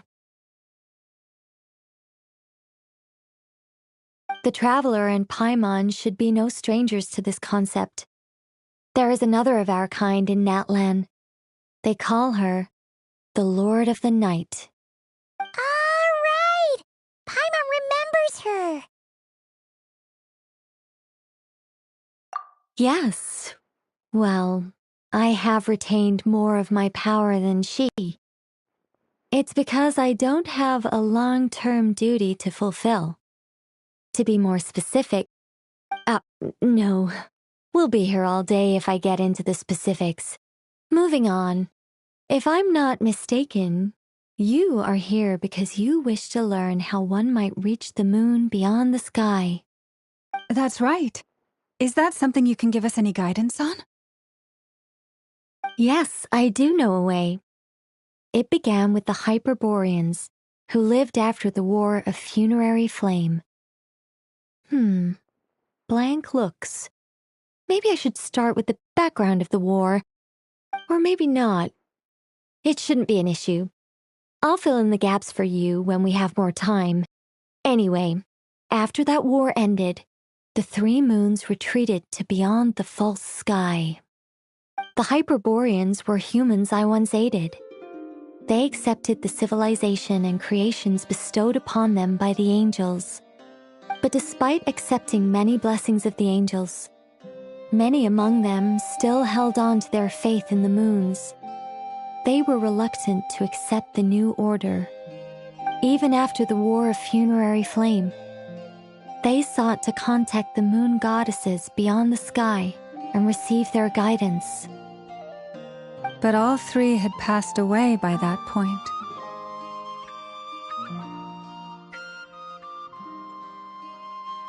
This mage has a unique method of communicating. Is she talking about the moons? Yes, but they did not know. And so, still they prayed for the moon goddess's mercy. After building titanic structures that consumed vast amounts of Kuvaki, at last they glimpsed the moons and heard their voices. But of course, they were gravely disappointed, for it was then that they realized the three moon goddesses were dead. Oh, that's such a sad story. It is. Humanity was in a very sorry state at that time. The angels who had once aided them were gone, and the War of Funerary Flames had left them homeless and destitute. Just a second, I gotta ask. How relevant is all this history to the task at hand? Well, I mean, it's... Okay, it seems we've drifted into irrelevant narrative waters. It's been a while since I've had the chance to speak inside someone's head. As soon as I got started, I lost control and the words just flowed out like a waterfall. What I'm trying to say is...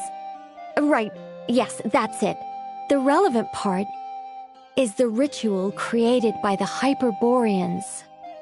The fact that they bypassed the false sky and saw the true moons implies that they successfully built a connection between Teyvat and the outside world. Which means, with enough Kuvaki and a sufficiently stable connection, it should be feasible to send one person over the border. Okay, so they built some kind of portal? Oh, yes. A portal. Yes. Is something wrong? You sound disappointed. I just didn't expect you to summarize it so well. It turns out I could have said all that in one word, if only I'd managed to think of it. No, please, it's fine. This is invaluable knowledge. I'll be sure to record and preserve everything in writing. Oh, really? Well, in that case, I suppose I could backtrack and add some more detail. I did gloss over a few things so far. Whoa, time out. Let's summarize what we've got first. The Hyperboreans were the last ones to use this method, right? So we somehow need to find whatever structure they built and make sure there's enough Kuvaki to power it up. Luckily, we have the moon marrow of both the eternal and iridescent moons, so we're all good for Kuvaki. Which means the key issue we need to focus on is finding the place. Am I right so far? Yes. Although I expect the structure is long gone by now. That said, what if we could take advantage of the phantoms to travel back to a time when it still existed? Well, travel back isn't quite accurate. It's more like we'd be creating a handshake between 2 points in space-time. We wouldn't even have to pick a time when it still existed. It could just be a time when it still appeared in phantom form via projection, or we could project our own phantoms, fold them together at... You look lost. Was that too hard to follow? Yeah, things got a little, technical there. Paimon's brain is reaching capacity. All right. Let me think about how to put this more simply. Okay, got it. Over the next few days, I'll search for phantoms that we can use. Once I find one that meets the criteria, I'll let you know and we'll regroup. By completing certain rituals, specific individuals will be able to enter the phantom and make it to the Hyperborean structure. If everything checks out and it looks feasible, we'll just need to wait for Moon Prayer Night, and we can send the Moon Goddess back home. I'm really skimping on the detail here. Is this making any sense at all? I think so. For now, we'll just wait to hear from you. Yes. Basically, yes. Great. Counting on you. In the meantime, we'll focus on finding the Moon Goddess's name. My name? Are they looking for a way to stop me from disappearing? Excuse me, Miss... Go on, Miss Nicole. This conversation was a little all over the place. I didn't catch your name. I am Lauma, of the Frost Moon Scions. Ah, I did wonder. I noticed that you listened very intently when I spoke about Hyperborea and the moon's history. If you'd be interested, I'd love to visit you this evening and go through it again in greater detail. Also, if you were serious about making a record, it would be too risky to simply write down the raw details as is. I would suggest some tweaks. Maybe rewrite the stories as fairy tales or fables, perhaps even prayers. Anyway, we can cross that bridge when we come to it. So, see you later then? Oh, and no need to prepare anything. Just a cup of tea will do. See ya! She seems friendly. It's just... It's so nice to find someone who's actually willing to listen. I've been dying for a chance to finally go through all this systematically from start to finish. Any longer and I'd probably start forgetting it. Now Paimon gets why Alice told us to mind our heads. Ha ha ha ha, what did I tell you? A lot of quirky people in Alice's orbit. Now then, the next order of business is, where do we start looking for the Moon Goddess's name? Maybe the rest of what Nicole has to say might give us some clues. Once I've heard her out, I'll summarize the salient points and share them with you all. I'm also inclined to review our other documents. Yes, our faith was first established by our Hyperborean ancestors, but many of the more factually accurate records are from after Kuthar's birth. Sounds like we're gonna follow Columbina's journey through Teyvat, huh? In that case, we'll start by heading to the Frost Moon Enclave. Sounds like a plan. Take this with you. I'll see about getting in touch with the Fatui. It'll probably just be Arlecchino and Sandroni again. They're the only ones who would want to help. Thank you, Mr. Varka. Don't mention it. Honestly, I'm more comfortable dealing with the Fatui than prying into the details of a young lady's childhood. Catch you later. I should follow them, just in case there's some way that I can help.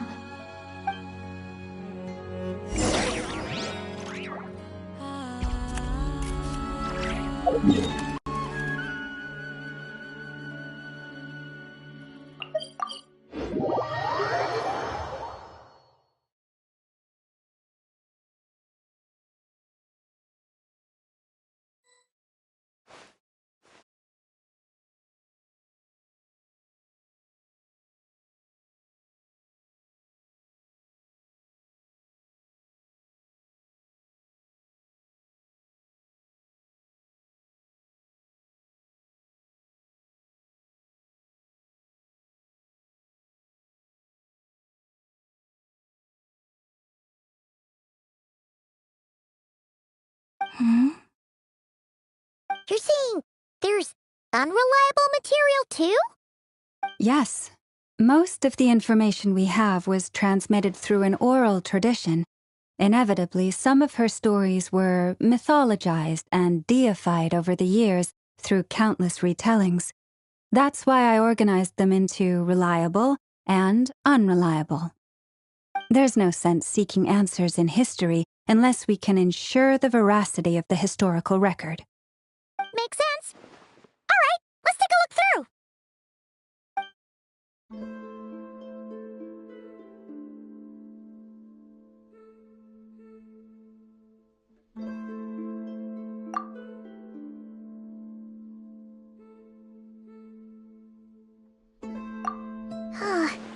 Almost all these records refer to Kutar instead of Columbina. Although neither of those is her real name. Paimon's not sure what point she's trying to make. What we can gather from these records is that the Frostmoon Scions worshipped her as a god, placing impossible expectations upon her. I cannot fault them for their earnest faith, but for all their devotion, worshipping her day in, day out changed nothing. I imagine that none of it resonated with Columbina. It wouldn't surprise me if, even back then, she had already begun to reject the name Kutar and everything it represented. Lama speaks the truth. When I heard them call upon Kutar with hope and expectation in their voices, they may as well have been calling upon somebody else.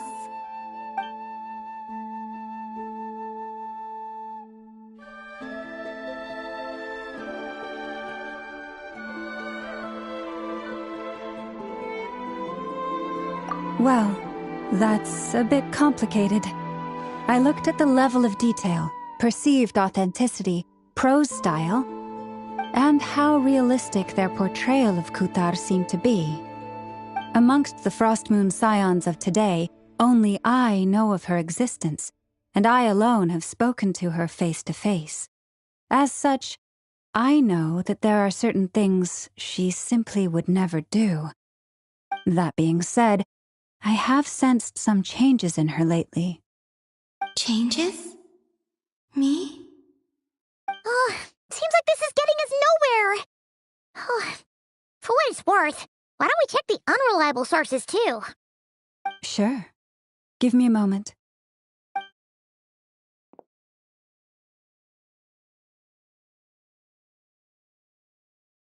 Exerting but a fraction of her divine might, Kutar sheared a great mass from the snow-capped mountain and cast it into the sea, upon whose surface shone the mirror image of the moon. Thus was formed the island of Hisi. Yeah, right. That doesn't even begin to pass the sniff test.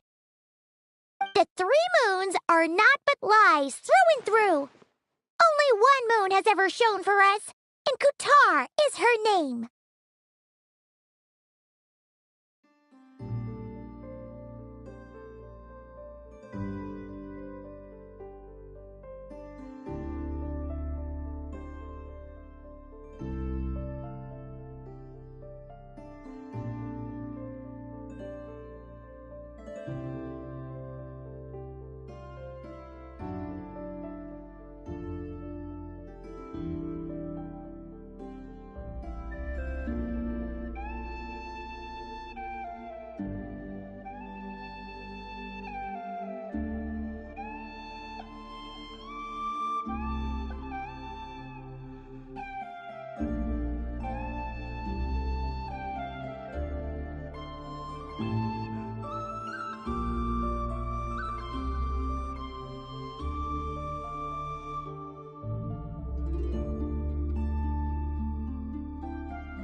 The vast majority of ancient texts are filled with fanciful tales like these.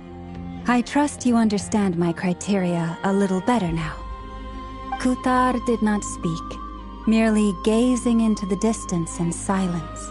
And where her gaze landed, this was her prophecy. Clearly, whoever wrote this text never even met Kuthar. Otherwise, they'd know that her eyes are always closed. What about you, Traveler? What are you reading?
Pansy.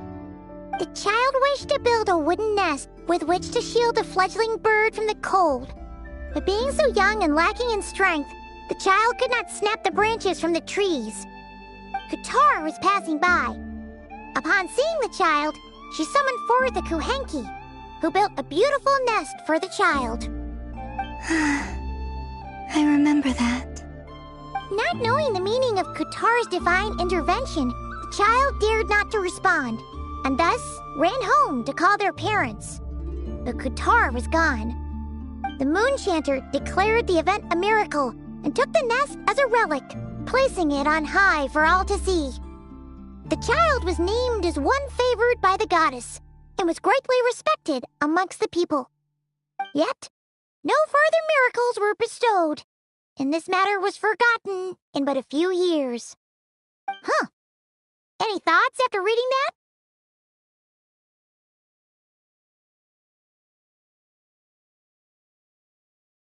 Yeah. Columbina probably just wanted to join the kid in making nests. Ah. I had originally considered this a fabrication, because Kutar did not perform any similar actions in subsequent records. But now that I think about it, it does seem how other people would interpret her actions. She was probably worried about making things difficult for people, and so she gradually stopped joining in. Yes. Oh, that's so sad.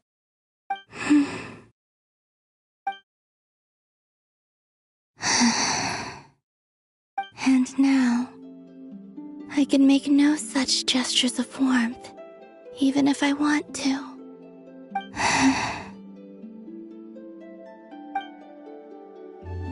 Still no name. That's a bit of a shame. But we did learn some interesting stories. That's gotta count for something. Farkas said he was gonna set up a meeting with Arlecchino and Centrone, right? Let's go back to Nasha Town and see how he's doing.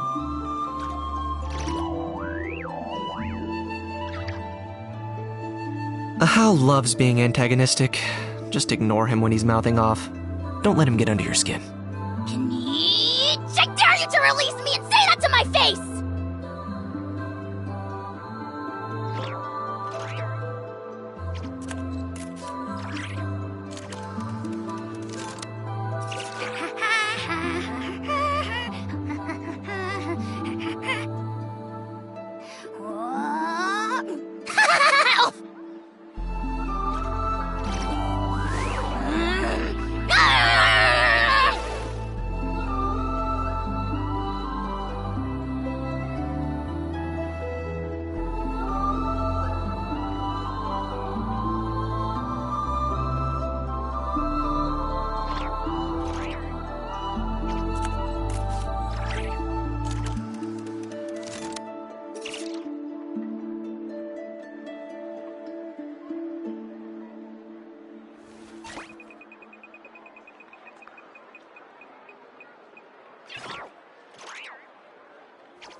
I'm not the friend to come to for words of comfort or encouragement.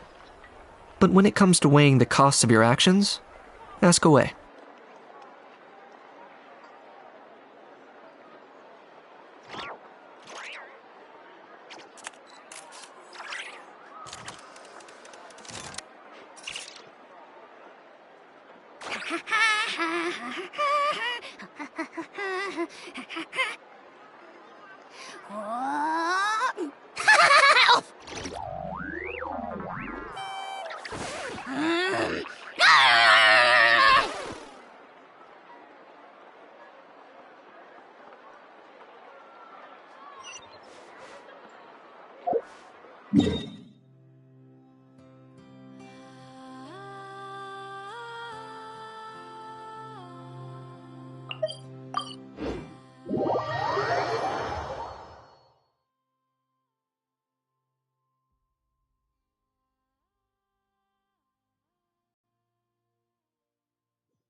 each other last time.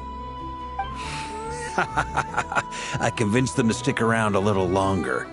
We were all waiting on people, so I figured having a little company would help pass the time. Ah, so you've been waiting for us? Does this mean that you've already arranged things with the Fatui? Sure does. Now you're back, we can go meet up with them together. How'd your investigation of the Frost Moon Enclave go? Well, we didn't find out Columbina's true name. But apart from that, it went pretty well.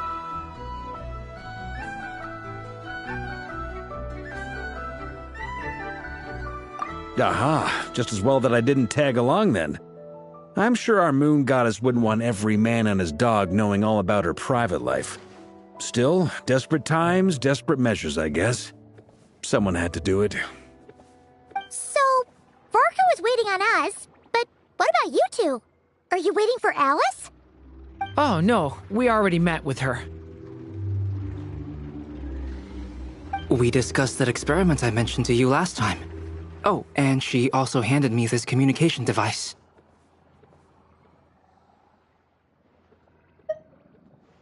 That's right. I understand she informed you about the relationship between the phantom phenomena and Teyvat's borders, yes? She wants me to help her with some more experiments on that front.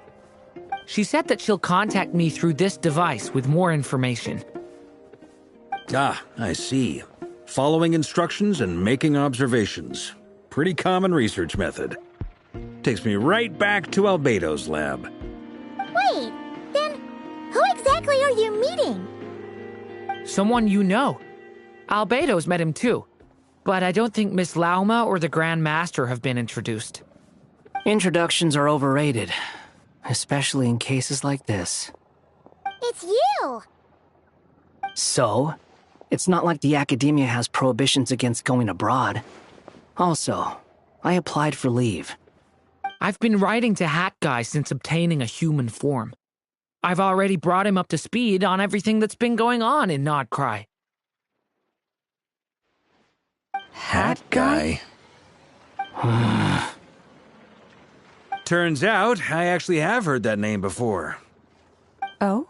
Then why did you react the same way I did? I only knew the name, not the fella. But since we're all here, let's do some introductions for what it's worth. I'm Varka, Grand Master of the Knights of Favonius. Lauma, Moon Chanter of the Frost Moon Scions. And I'm a Driosh from the Vahumana Darshan of the Sumero Academia. Hat Guy. See you again, Mr. Guy. I believe we last saw each other on the boat ride here.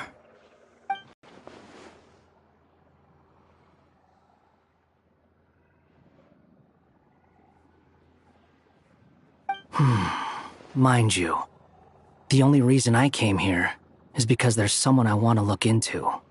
Who's that? The Doctor, also known as Dottore, second of the Fatui Harbingers.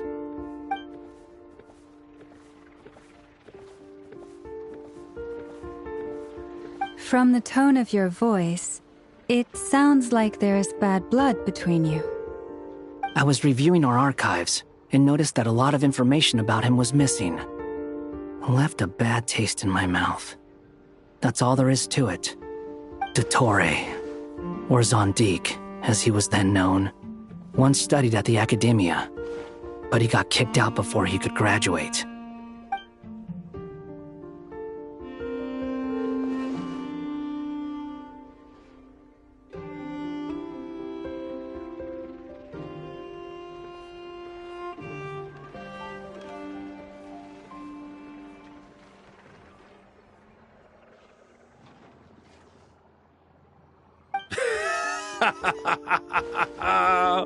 So the Harbinger's #2 man is a college dropout?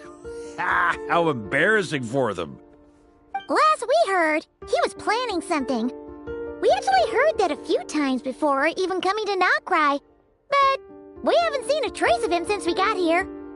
He only appears when something interests him. For all we know, he might have left already. But the fact he did something here at all is worth noting. It'll fill a couple extra lines in his file.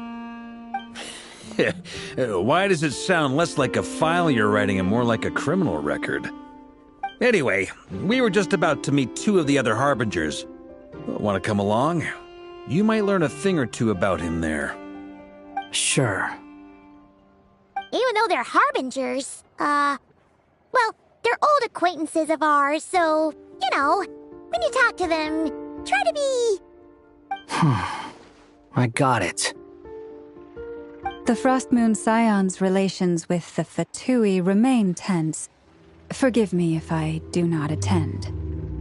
In that case, we'll continue assisting Miss Alice with her experiments. Good stuff. Everyone's having a fruitful time. All right, we better get going. I'll lead the way.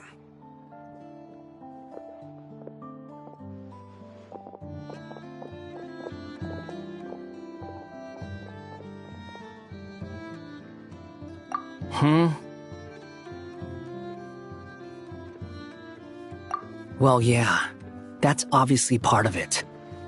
But I'm not the only one who has a score to settle with him. Neither you, nor Lesser Lord Kusanali, nor I want to see him meddling with things again. What's the hurry? Don't worry. Pigeons always know which way home is.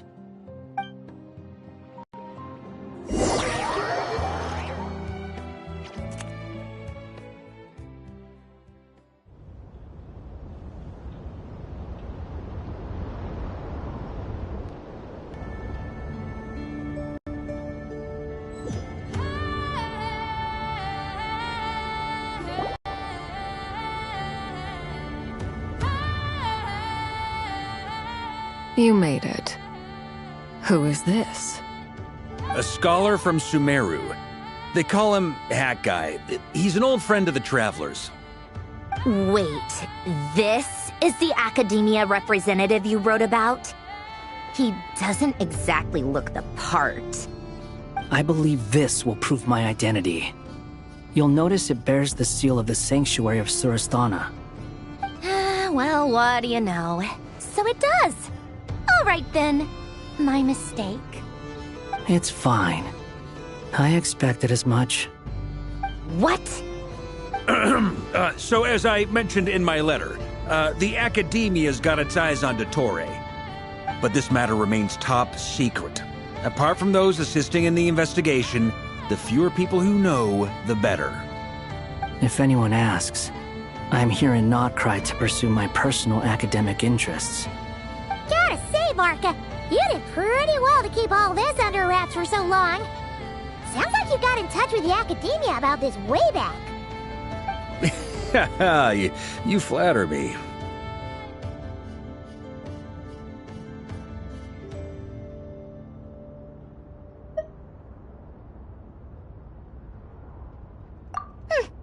Where do I even start?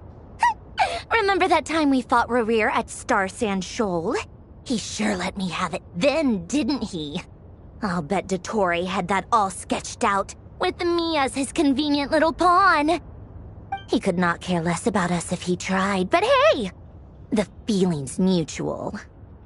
Does Dottore really strike you as the sort who values his relationships with his colleagues? Fair point.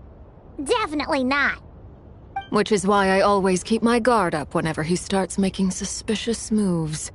To that extent, our motivations align. On top of which, I consider you trustworthy people. Now, back on topic. In the wake of the Reikir of Solnari episode, Sandrone and I grew suspicious about Dottore's complete inaction during the entire affair. So we tried to find out what he'd been up to, but unfortunately to no avail. He never lets anyone in on his plans. The more he cares about something, the more secretive he gets. Indeed. Perhaps he believes that by keeping a low profile, he can avoid trouble. But that trick isn't going to work on his colleagues. Yeah, I mean, he's been researching the ancient moon's remnants. And he's been trying to get his paws on the moon marrows. Only an idiot would believe he doesn't have something more planned. With this in mind, I returned to Snezhnaya and relayed my thoughts to Her Majesty the Tsaritsa, entreating her to have him recalled. That's pretty direct. Did the Tsaritsa agree? Yes.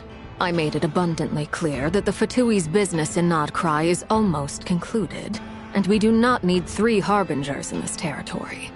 Her Majesty concurred. Accordingly, Dottore has returned at her orders. I imagine he is continuing with experiments, which no one besides he would ever have any interest in. Common sense might mean nothing to him, but he's not stupid. He knows that no good can come from opposing the Tsaritsa. Smarts alone won't get him all the way. He needs the Rooster's resources and Regrator's Mora, both of which the Tsaritsa can strip from him by waggling a finger. But doesn't he have a track record of publicly following orders while going against them in private? He probably has it down to a fine art by now. Wouldn't put it past him. We worked together on a research project once. Only briefly, but it was enough to show me that we're fundamentally different people. He has no interest in doing things methodically, stage by stage. His thoughts jump all over the place, and the moment his curiosity is satisfied, or he gets the results he wants, he disappears. The only similarity we share is that, once we set our minds on doing something, we will see it done, whatever it takes. Oh, we definitely saw some of that in your battle with Rerir. You got so competitive. Ugh, do not remind me. Then I believe we all concur. Dottore will not simply give up. Fantastic.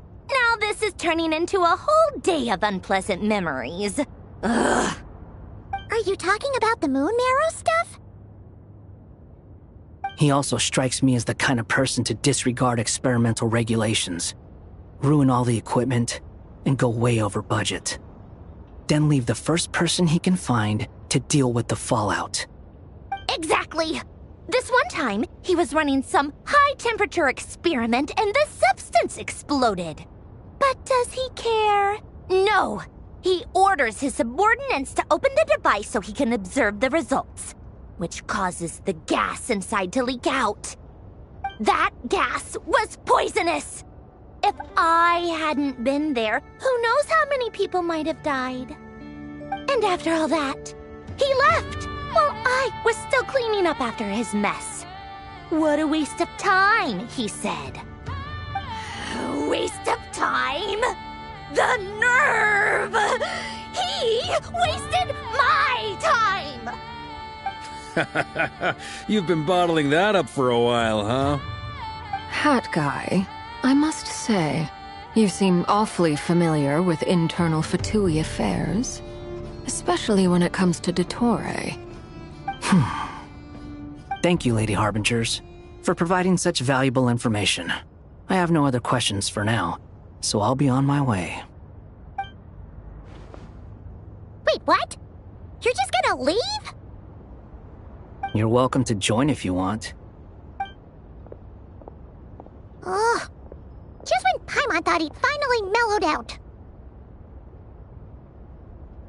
He makes quite the impression. I'll say. I've met tons of headstrong people, but not many of them would join me in bad-mouthing Dottore. Anyway, back to the main agenda.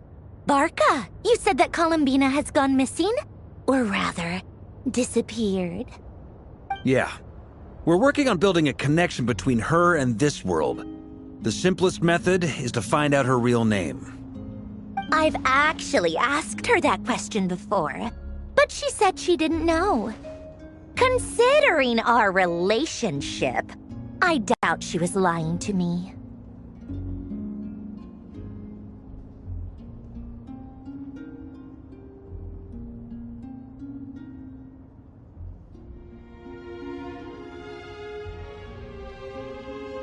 As far as I recall, she was never dispatched by Her Majesty to claim a gnosis or anything like that.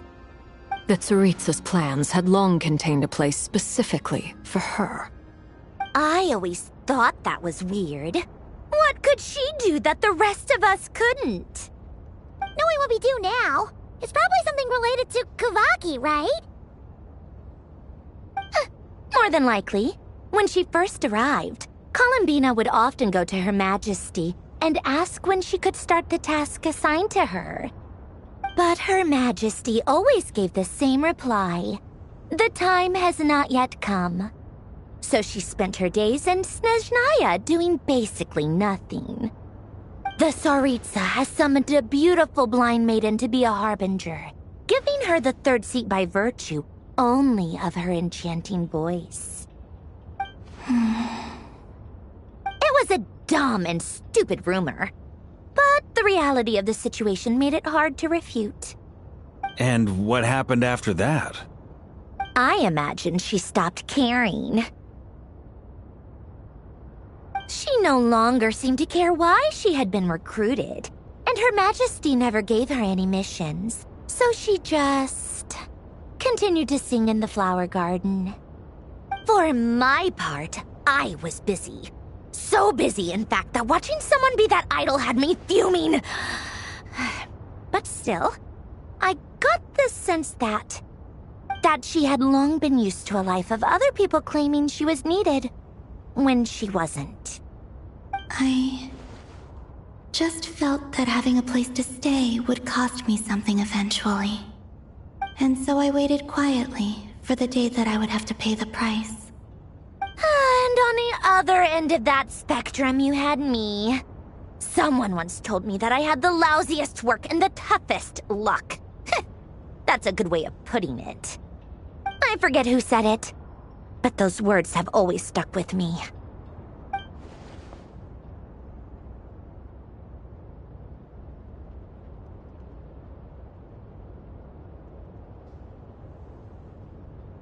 But you've done your job exceptionally well all this time.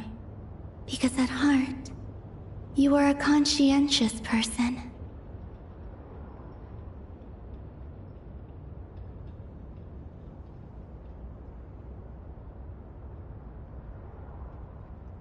What is it? Something come to mind?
That makes sense.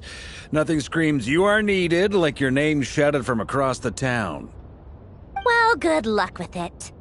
But if you ask me, Columbina is still the most shoutable name.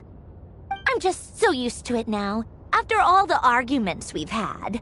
I can't be bothered trying to remember another name for her. Nor I. Sandrone.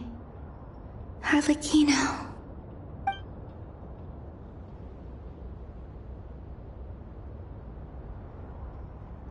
Huh! It's a Seelie!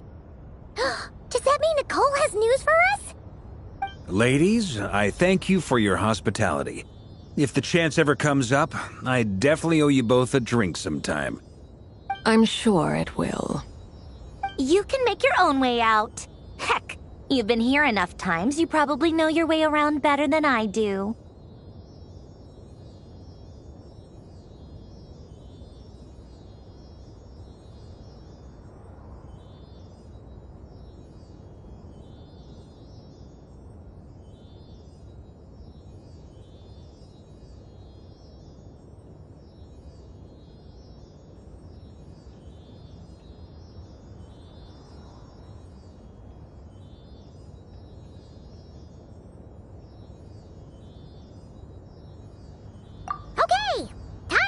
what adventurers do best. Follow that Sealy!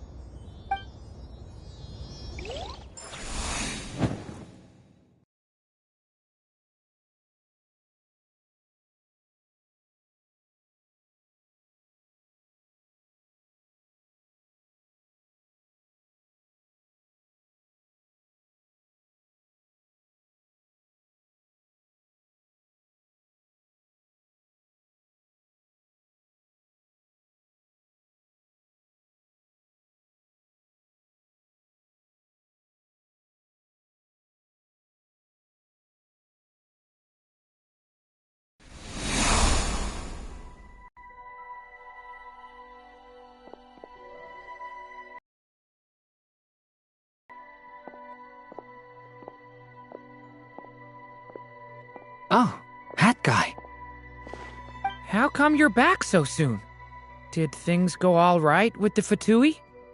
Fine. Dotori's been summoned home by the Tsaritsa. Couldn't get much more than that. How about you? Any progress with the investigation? Unfortunately not. We've tried everything. Different phantoms, different locations, different points in history. But the results are the same each time. Abyssal monsters roaming the land. People crying out in despair, with no hope of being rescued. Every time I see it, I can't help but think, is this what it was like in Mondstadt when Dragonspine Durin attacked? And, if I fail in the task I've been given, will I create yet another tragedy? That's just meaningless speculation. When we encountered similar phenomena previously, I tried to interfere with those illusions, using sounds and lights to guide them. However, we could not change their fates. At most, we were able to extend their existences. The events of the past are like fate that has been written into Irminsul. There isn't a living thing in Teyvat that can escape its past. But Miss Alice instructed us to try to find ways to change the outcome that these phantoms face. It's an impossible task. Can't you just refuse? Since she asked us to do this, I feel like it can't truly be impossible. Or if it is, well, mages can make the impossible possible. I could not have been born as Durin otherwise. But you also said that your past 39 attempts were fruitless. That's true. But you're still going. Yes. After this many futile attempts, surely you realize that you're not doing this because you still believe what some mage told you. It's because you want her hypothesis to come true. It's something you wish for deep inside. So, think for yourself about what you want to do. As long as you don't believe it's futile, it isn't. Yeah. Previous experience indicates that we cannot touch the phantoms, which limits the effectiveness of our interventions. If we want to clear this hurdle, we need to break this rule somehow. Same thought here. Following the same rules means repeating the same failures. Reducing ourselves to mere playthings of fate. So you mean we need to figure out a way to make contact with them despite knowing that we can't? Yes, and I suspect that's something only you are capable of. Everything in Teyvat is logged in Irminsul, but the withering that once occurred in Sumeru was a sign that the Great World Tree was being corrupted. This corruption allowed things that should not have existed in Teyvat to appear. This is tantamount to rewriting reality to an extent. You're saying abyssal power might be able to affect those phantoms? No one's ever tried it before. If you're gonna try it, it'll take courage. And you have to be confident that you can control it. Is anyone there? Has anyone seen my daughter? She's missing. I have to find her. I hear someone inside. Spargana? Are you in there?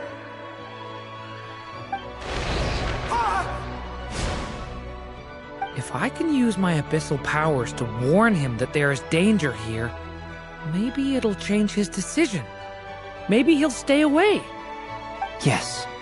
The important thing is not the nature of the power, but rather how you use it. To intimidate and obstruct. Sounds about right for the Abyss. Let me try. I should be able to influence that thing.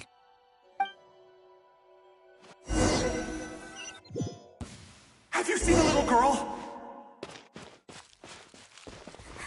What? This isn't the time for that! Just run!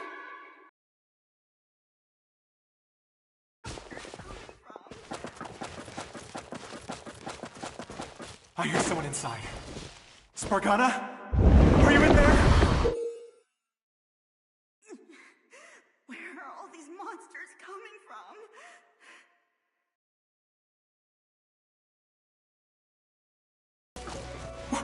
What is this? Looks dangerous. I should get out of here.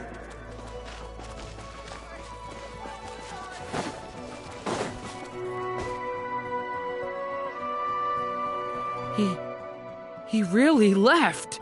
Ha! We did it! Don't celebrate too soon. Follow him. See what he does next.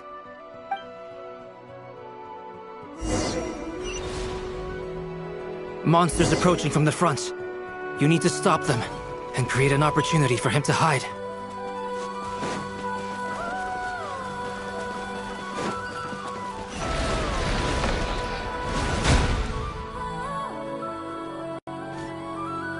Help me!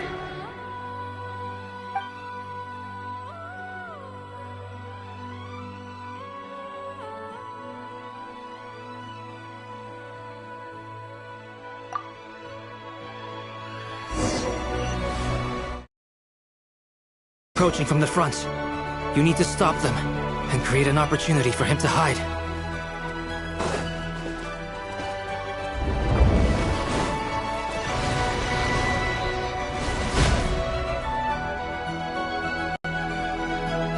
Help me!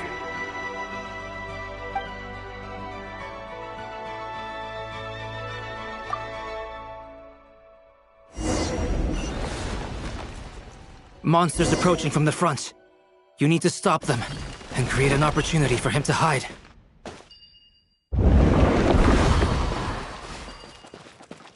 No! There's monsters ahead!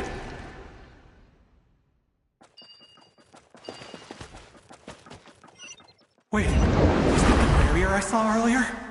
Why is it appearing now? It's as if someone's controlling it.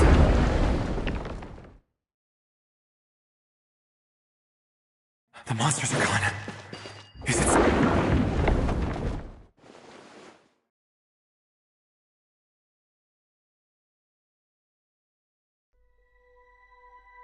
The barrier's gone too. How odd. Anyway, I guess I'll keep going. Quickly, let's keep up.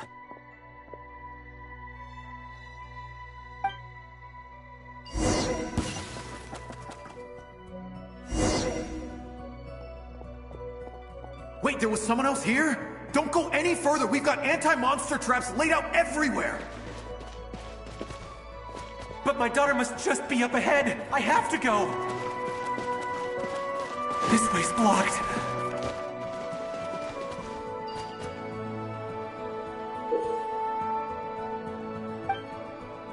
We might be able to use the explosives over there, but we need to take care not to hurt him.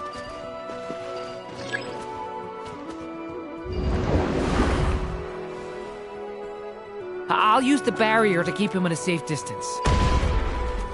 This barrier seems to be helping me somehow.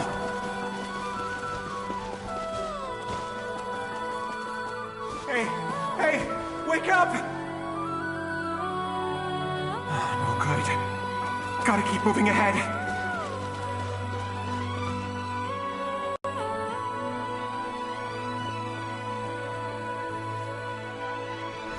So many monsters! There's still a chance, Durin. Use the traps.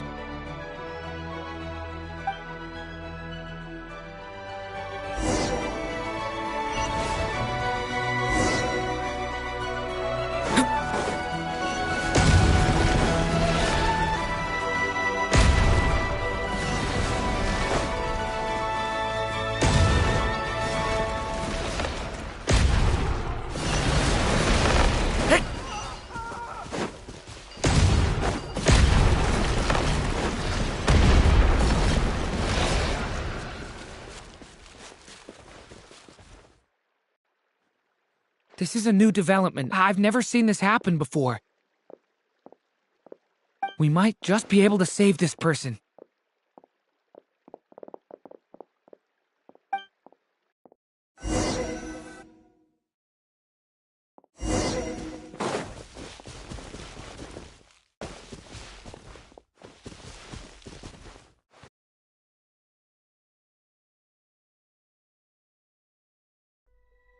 Hello there.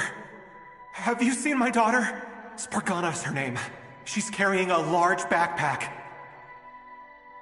Get out while you still can, you fool. You won't find any survivors here. But I can't just leave her here. She must be so scared right now. Sorry. Wish I could help, but I haven't seen her. You'll just have to keep looking. Okay, thank you. If I do find her, I'll get her to shelter and come back for you. Don't bother. I've got nowhere left to go.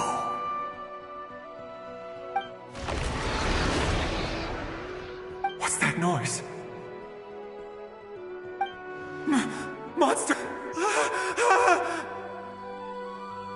No, if he goes inside, he'll be walking into a trap. Let's try this once more. This time, we have to stop him.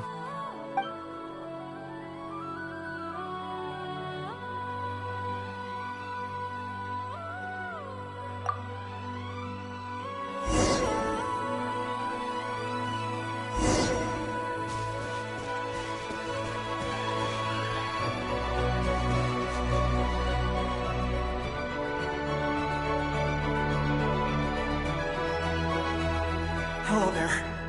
Have you seen my daughter? Spargana's her name. She's carrying a large backpack. Get out while you still can, you fool. You won't find any survivors here. But I can't just leave her here. She must be so scared right now.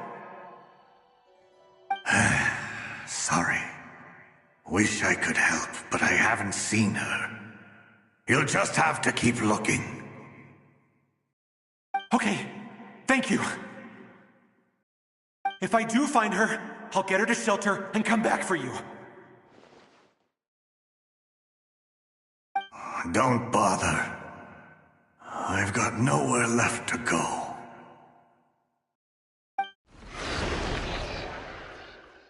What's that noise? Monster! No, if he goes inside, he'll be walking into a trap. Let's try this once more. This time, we have to stop him.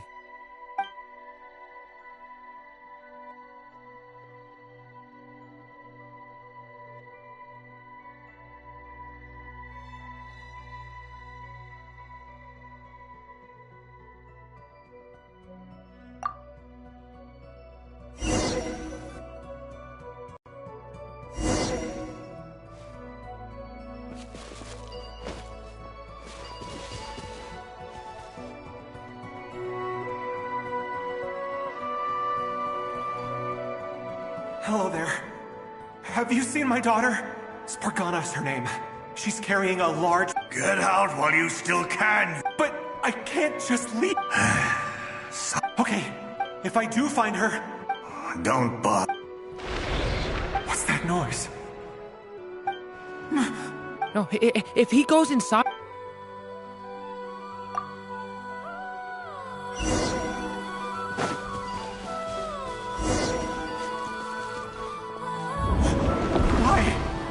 How will I know where Spargana's gone like this?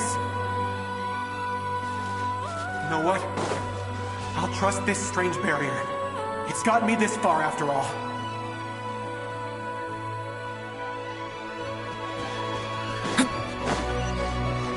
What? Hey! Let us out! Spargana, are you there?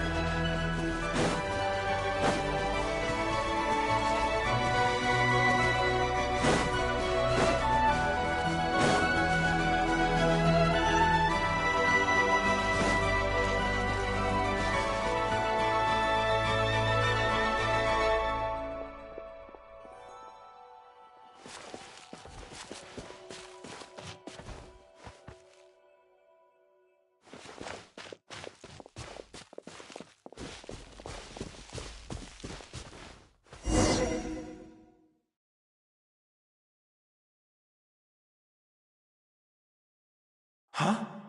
That looks like one of my daughter's books!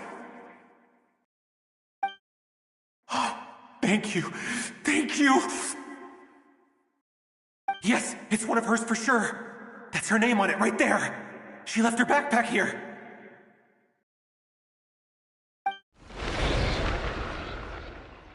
Durin, just like last time. Use the explosives.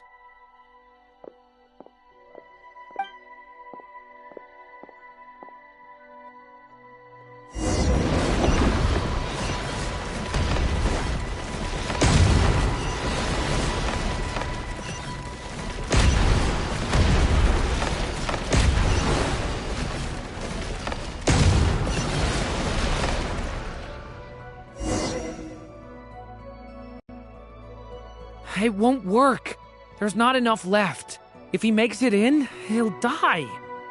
But then, this clue could be the key to him finding his daughter. It might not be the only one. Better he misses that clue than loses his life.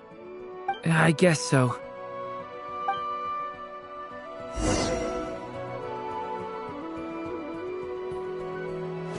Stop him, Durin. We can't let him get any further in. That's my daughter's book! She's passed this way! Why?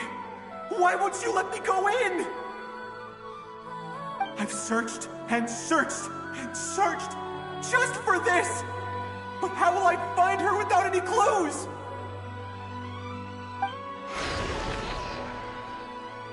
I no longer have anywhere else to go.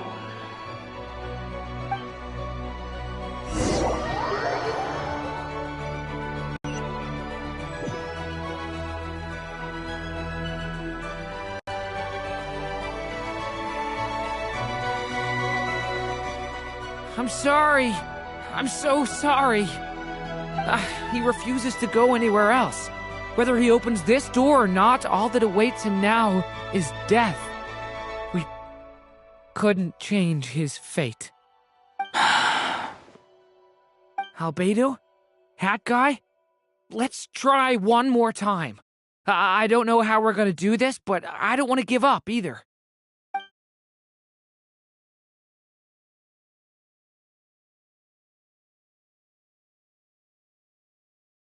Why am I here? What's going on? All these scenes running through my head. Where are they from? Huh? What's going on? His reactions have changed. How many times have I... What's happening to me? Huh? Wait. Who are you? You can see us now? I feel like I always could, but that I only just realized you were there. I'm sorry, I don't know how to describe what I'm feeling. But you were the ones guiding me using that marked barrier, right? I haven't done anything yet, but those monsters, those deaths, they feel like memories. Like things I really did experience. I won't find my daughter. In fact, I'll ultimately die trying to find her. Isn't that right? Well, no, it isn't. Yes, it is. Even so, we're trying to find a way out of this. You've not seen my daughter either, have you? It seems she really isn't here.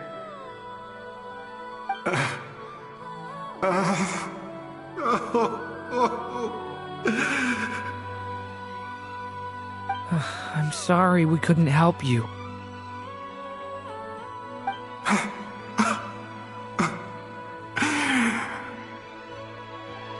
I'm just tired. Maybe this is destiny. Maybe it doesn't matter how hard I search. How long do I have left? Experience says 15 to 20 minutes. 15 to 20. Thank you for all your help. Let's rest a while. You look exhausted too. Now's not the time for you to start pitying us. It's not pity. I'm just realizing that I've only got 10 or so minutes left. You know?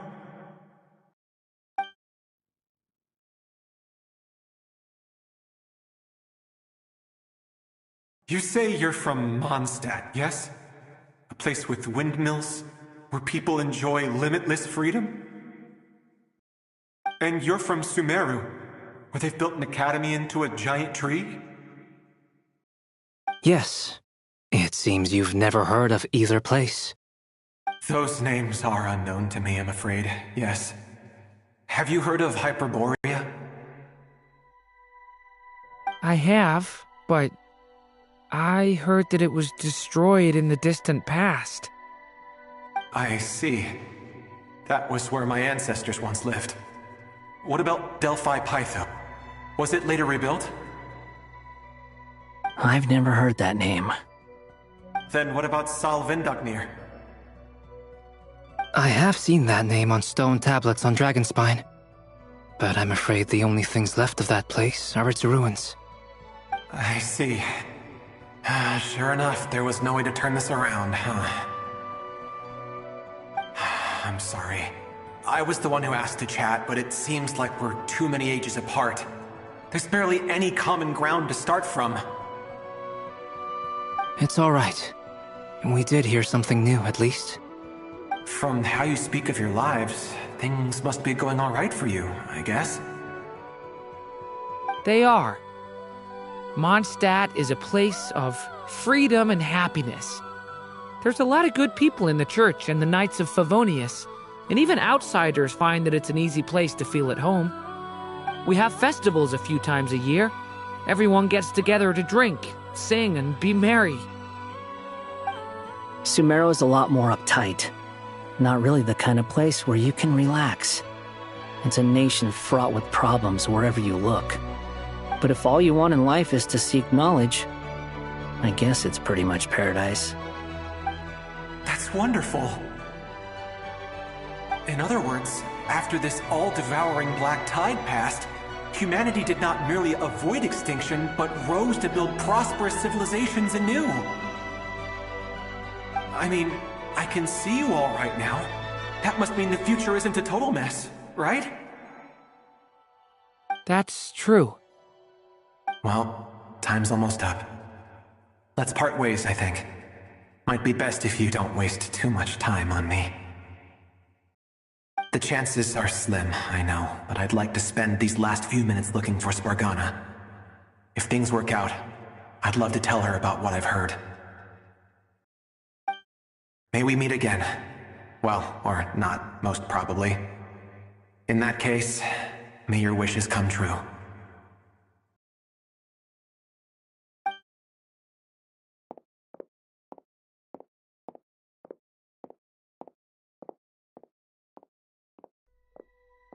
He's gone. In a few minutes, he will meet the end that was his to begin with. The ending of this tale did not change, but I believe that we've just made the most progress we have yet. May your wishes come true. If only it were so simple. Hat Guy, could I ask you a question? You've never talked about your past. It seems complicated, and it weighs heavily on you, too. Would you be willing to tell me about it? I mean, sometimes it's better to get things out in the open. Take that guy we try to help, for instance. At least he said goodbye with a smile, right? I know about Albedo's past. Our experiences are very similar, and he created me. As for you, you're my first friend, and you've witnessed every step I've taken. But by comparison, I know nothing about you. Either way, I mean, we're still best friends. But if I knew more about you, I might understand your thoughts a bit better. I've told you about myself. I'm a student at the Academia. And what did you do before that? Prepared for the entrance exam? All right. If you really don't want to talk about it, I won't press you any further. I was a puppet built from the branches of a white tree, using technology left behind by the Conrian schools of mechanical engineering. A white tree? You mean an Irminsul tree? Yes, a branch of Irminsul that was once connected to the main tree. So you had a human creator too? Yeah, but my creator abandoned me after deciding that I was a failure. After that,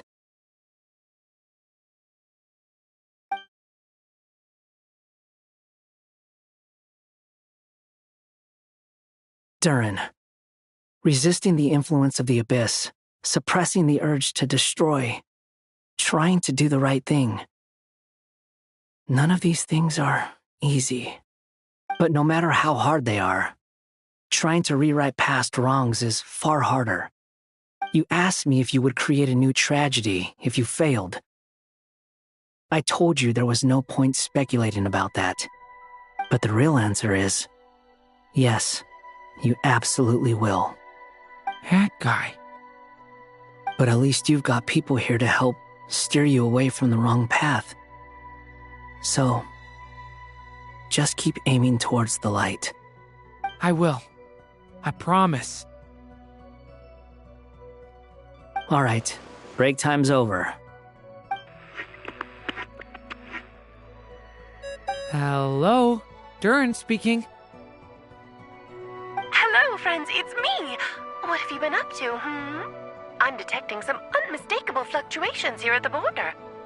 The amplitude isn't particularly high, but they're completely different signals from the ones before, and the scale is comparable to those I've detected previously. Alice, we were unable to save that person. However, he appears to have retained a portion of the memories gained through that cycle, and was able to hold a conversation with us. I see. Well, that is rather odd indeed. It definitely merits further attention. Could I trouble you to keep trying the same approach? I need to gather some more data. Counting on you. I should probably have Nicole come and check this out as well.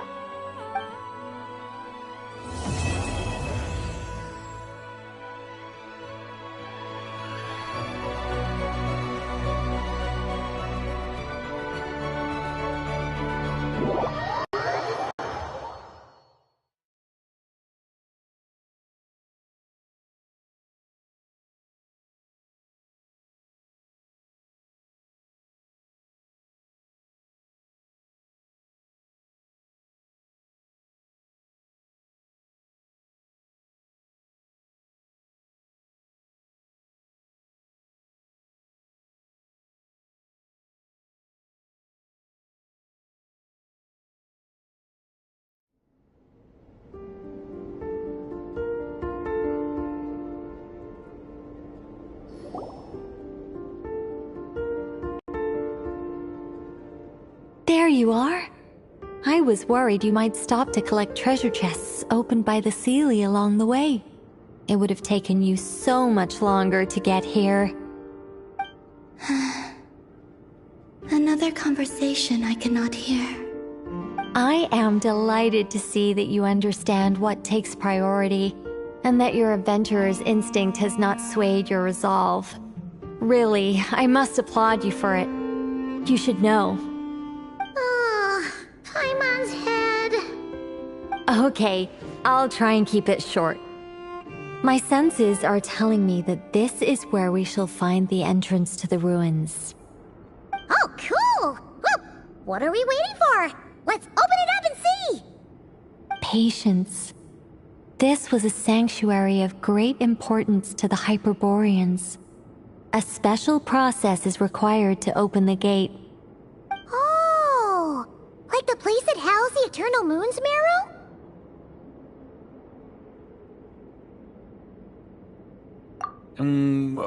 Okay, so what's the plan? Need us to do anything? And just the short version, if you can. Ah. Alright then. I was planning to start with some background on the invention of these techniques. Are you sure you don't want to hear it? It's quite informative. Remember what you were saying about priorities? Fine. Simply put, we need 3 human representatives to successfully undergo a process of Kuvaki resonance. Think of it as a test from the 3 moon goddesses to see if the entrants are qualified, with the most recognizable qualification being Kuvaki. Pretty sure Lauma would ace that test. Oh, wait. But we need 3 people. I also have no doubt that the Moon Chanter would be qualified. But we would need 2 other people with the same constitution. Therefore, the most feasible method is not so much to follow the rules, but to figure out how the test functions and find a workaround. I've done some research, and it turns out the mechanism is rather crude. We'll simply need humans to stand before it who have sufficient Kuvaki energy within them. I'm with you so far. How do we get the Kuvaki in them? The easiest way would be transfusion. Take some Kuvaki from Nodcry's soil, put it into the bloodstream, and get it circulating in the body. So we're going to cheat on the test? Precisely. There are other methods, but this is the simplest one. Cheating the system is much easier than trying to hide from it. Huh? Sorry? Does the idea of cheating upset you, Miss Lauma? No, that's not it. I suddenly had an idea. Ooh, what is it? It's about Moon Prayer Night. I figured out a way for Kuthar to join in the festivities. Huh? But as Paimon said, we need to have our priorities straight. Let's get back to the test. I'll follow up with Nefer on the festival arrangements. Oh, okay. Anyway, is this really the best method we have? A Kuvaki transfusion sounds dangerous, no matter how you slice it. If you think that's dangerous, wait till you hear the other methods. I'd be more than happy to go through them if you'd like. There are several. No need, we're good. Let's go with this one. Very well. Kuvaki transfusion it is. Now, I should mention that the risks can be greater or lower depending on individual compatibility. It would be rash to simply infuse the Kuvaki and hope for the best. If the body rejects it, the reaction can be quite severe. The symptoms are similar to another condition that some people living here suffer from, known as congenital Kuvaki sensitivity. So, before we execute our plan, I will perform a simple test of my own to see who is compatible and who is not.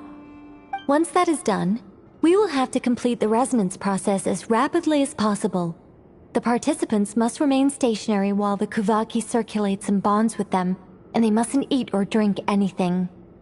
What? No eating or drinking? That's some hardcore fasting. They'll all be monks by the time they're through.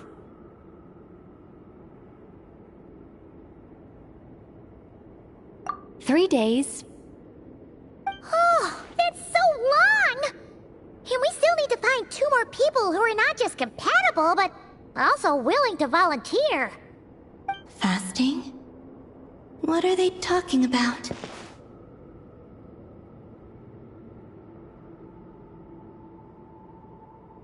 Really? Don't you want to think this through? Haha, count me in too. 3 days without food? I can handle that. Miss Nicole has made it clear that this is the easiest way. The way I see it, there's nothing else to discuss. It's time to step up.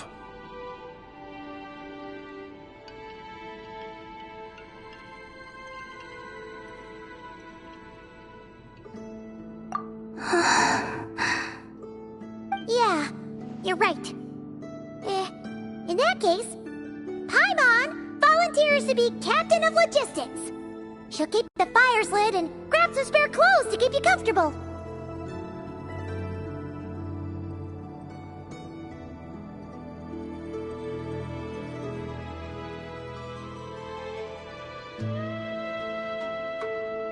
Then we'll start with you first, Traveler. Please step forward.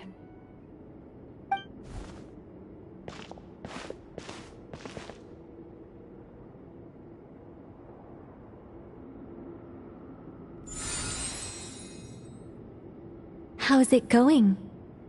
Do you feel anything?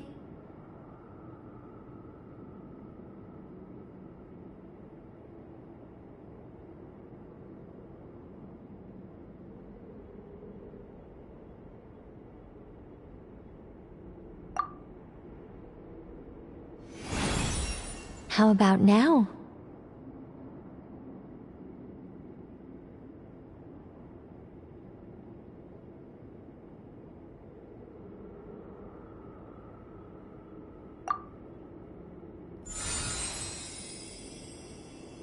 And now?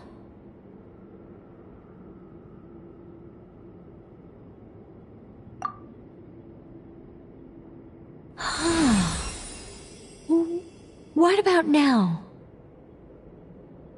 You guys, it's not a competition, you know. All right, I'm officially impressed. Even as a descender, you can withstand far more than I imagined. It's like I summoned a giant stone titan to arm wrestle you, and your arm hasn't even moved an inch.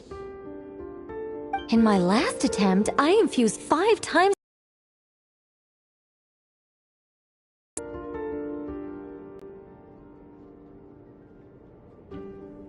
Yes, safe to say, compatibility won't be an issue for you. You're eligible to join. You're next, Mr. Varka. Sure, here goes nothing. All right, I'll start where we left off. 5 times the required Kuvaki dose. Whoa, whoa, whoa, hey, wait a minute. How's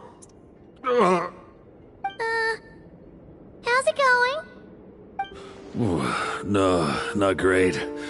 I kind of want to puke. Feels like I've been drinking too much. A few bottles of wine, then a big stein of Dark Horse, with some hard liquor from Liyue mixed in. You think this is funny? I just lost to a young lady in an arm wrestling contest. I'm never gonna live that down. My apologies. I'll lower the concentration and try again. Oh. How's it going now? I'm not as dizzy as last time, but I can still feel it pulsing around. In that case, you wouldn't be an ideal choice, Mr. Varka. Let's try someone else. Okay. Let's go ask some of our other friends then.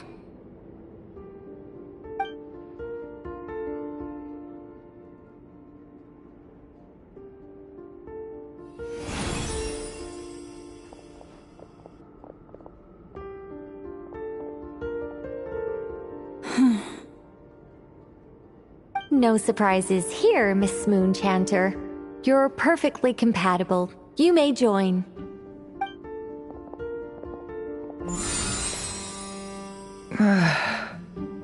I'm getting a slight headache. Shame. You were so close. Whoa! I'm itching all over! Allergic reaction.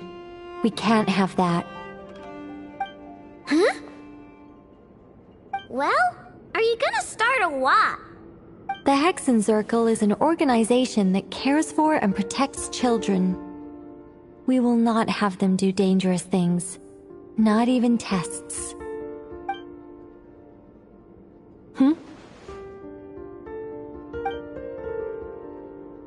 Is something the matter? The candidates have to be human. I guess that rules me out too. Huh. Everyone except the Moonchanter got beaten. Guess I don't need to feel so bad after all. I mean, looks like this isn't gonna be as easy as we thought. Perhaps I could ask for volunteers among the Frost Moon Scions. I'll see about talking to some trusted Lightkeeper colleagues. Itlua springs to mind. In fact, I think we had some former Frost Moon Scions join our ranks recently. Can you give me the scientific explanation for how the test works? I can probably make some kind of test bot. Then we can just zip through Nasha Town. going up to people and pressing a button to check their status. Wouldn't that be way easier? No. Wow! No elaboration for once. How about I contact the Knights of Favonius garrison in the Wave Chaser plane? Shame that Lohan's already left. And that guy's even tougher than I am. Strange. The moon goddess is clearly revered by many people. So why is she on the brink of disappearing? She mentioned that the world has rejected her from the very beginning. And when we fought the Raihir of Salnari, it seemed like she exhausted her power for our sake. Also, Paimon's not sure revered is the right word for how people feel about her. Gratitude, certainly. For my part, anyway. It's basic reciprocity. She helped us, so she deserves our help in return. Yeah. Even though she looked like she didn't care, she still saved a ton of people, including me. A review of the relevant data leads me to conclude that Miss Columbina is a good person. Yep, you bet!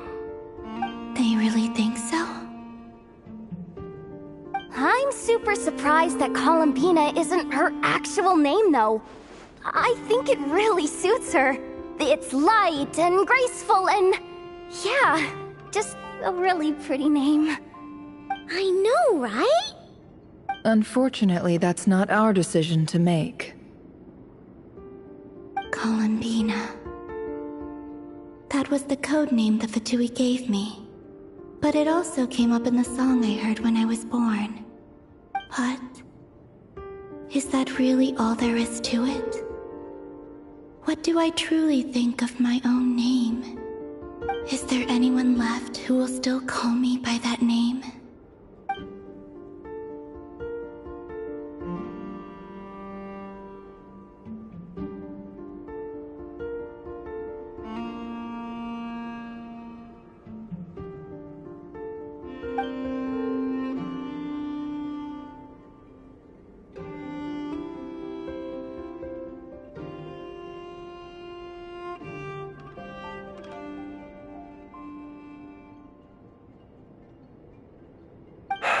Moonprayer Night is getting closer by the day.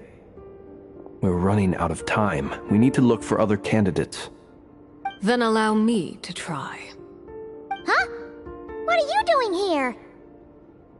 You contacted your friends via the Adventurers Guild. Sandrone has been keeping an eye out for something like that, so she informed me. Since I have the ability to accommodate a moon marrow, I should prove to be a suitable candidate. Arlecchino. When can we begin? I see. We can begin right away.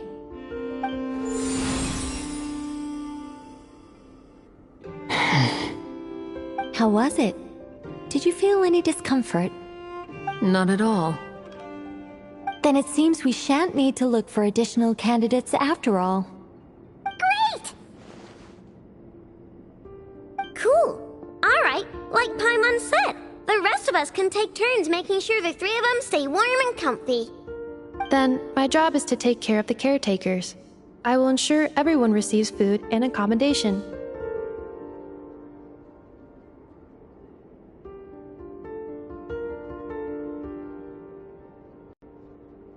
I'm ready as well.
The work is done. The sacred scroll shut. The stars grow dim, the people silent. The white sun sets, the silver moon rises. O path to the temple, appear now before us.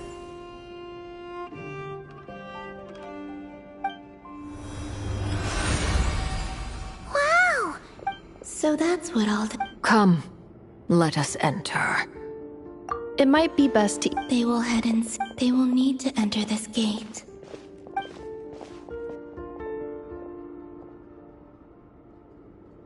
Huh? It has been 3... Can I really...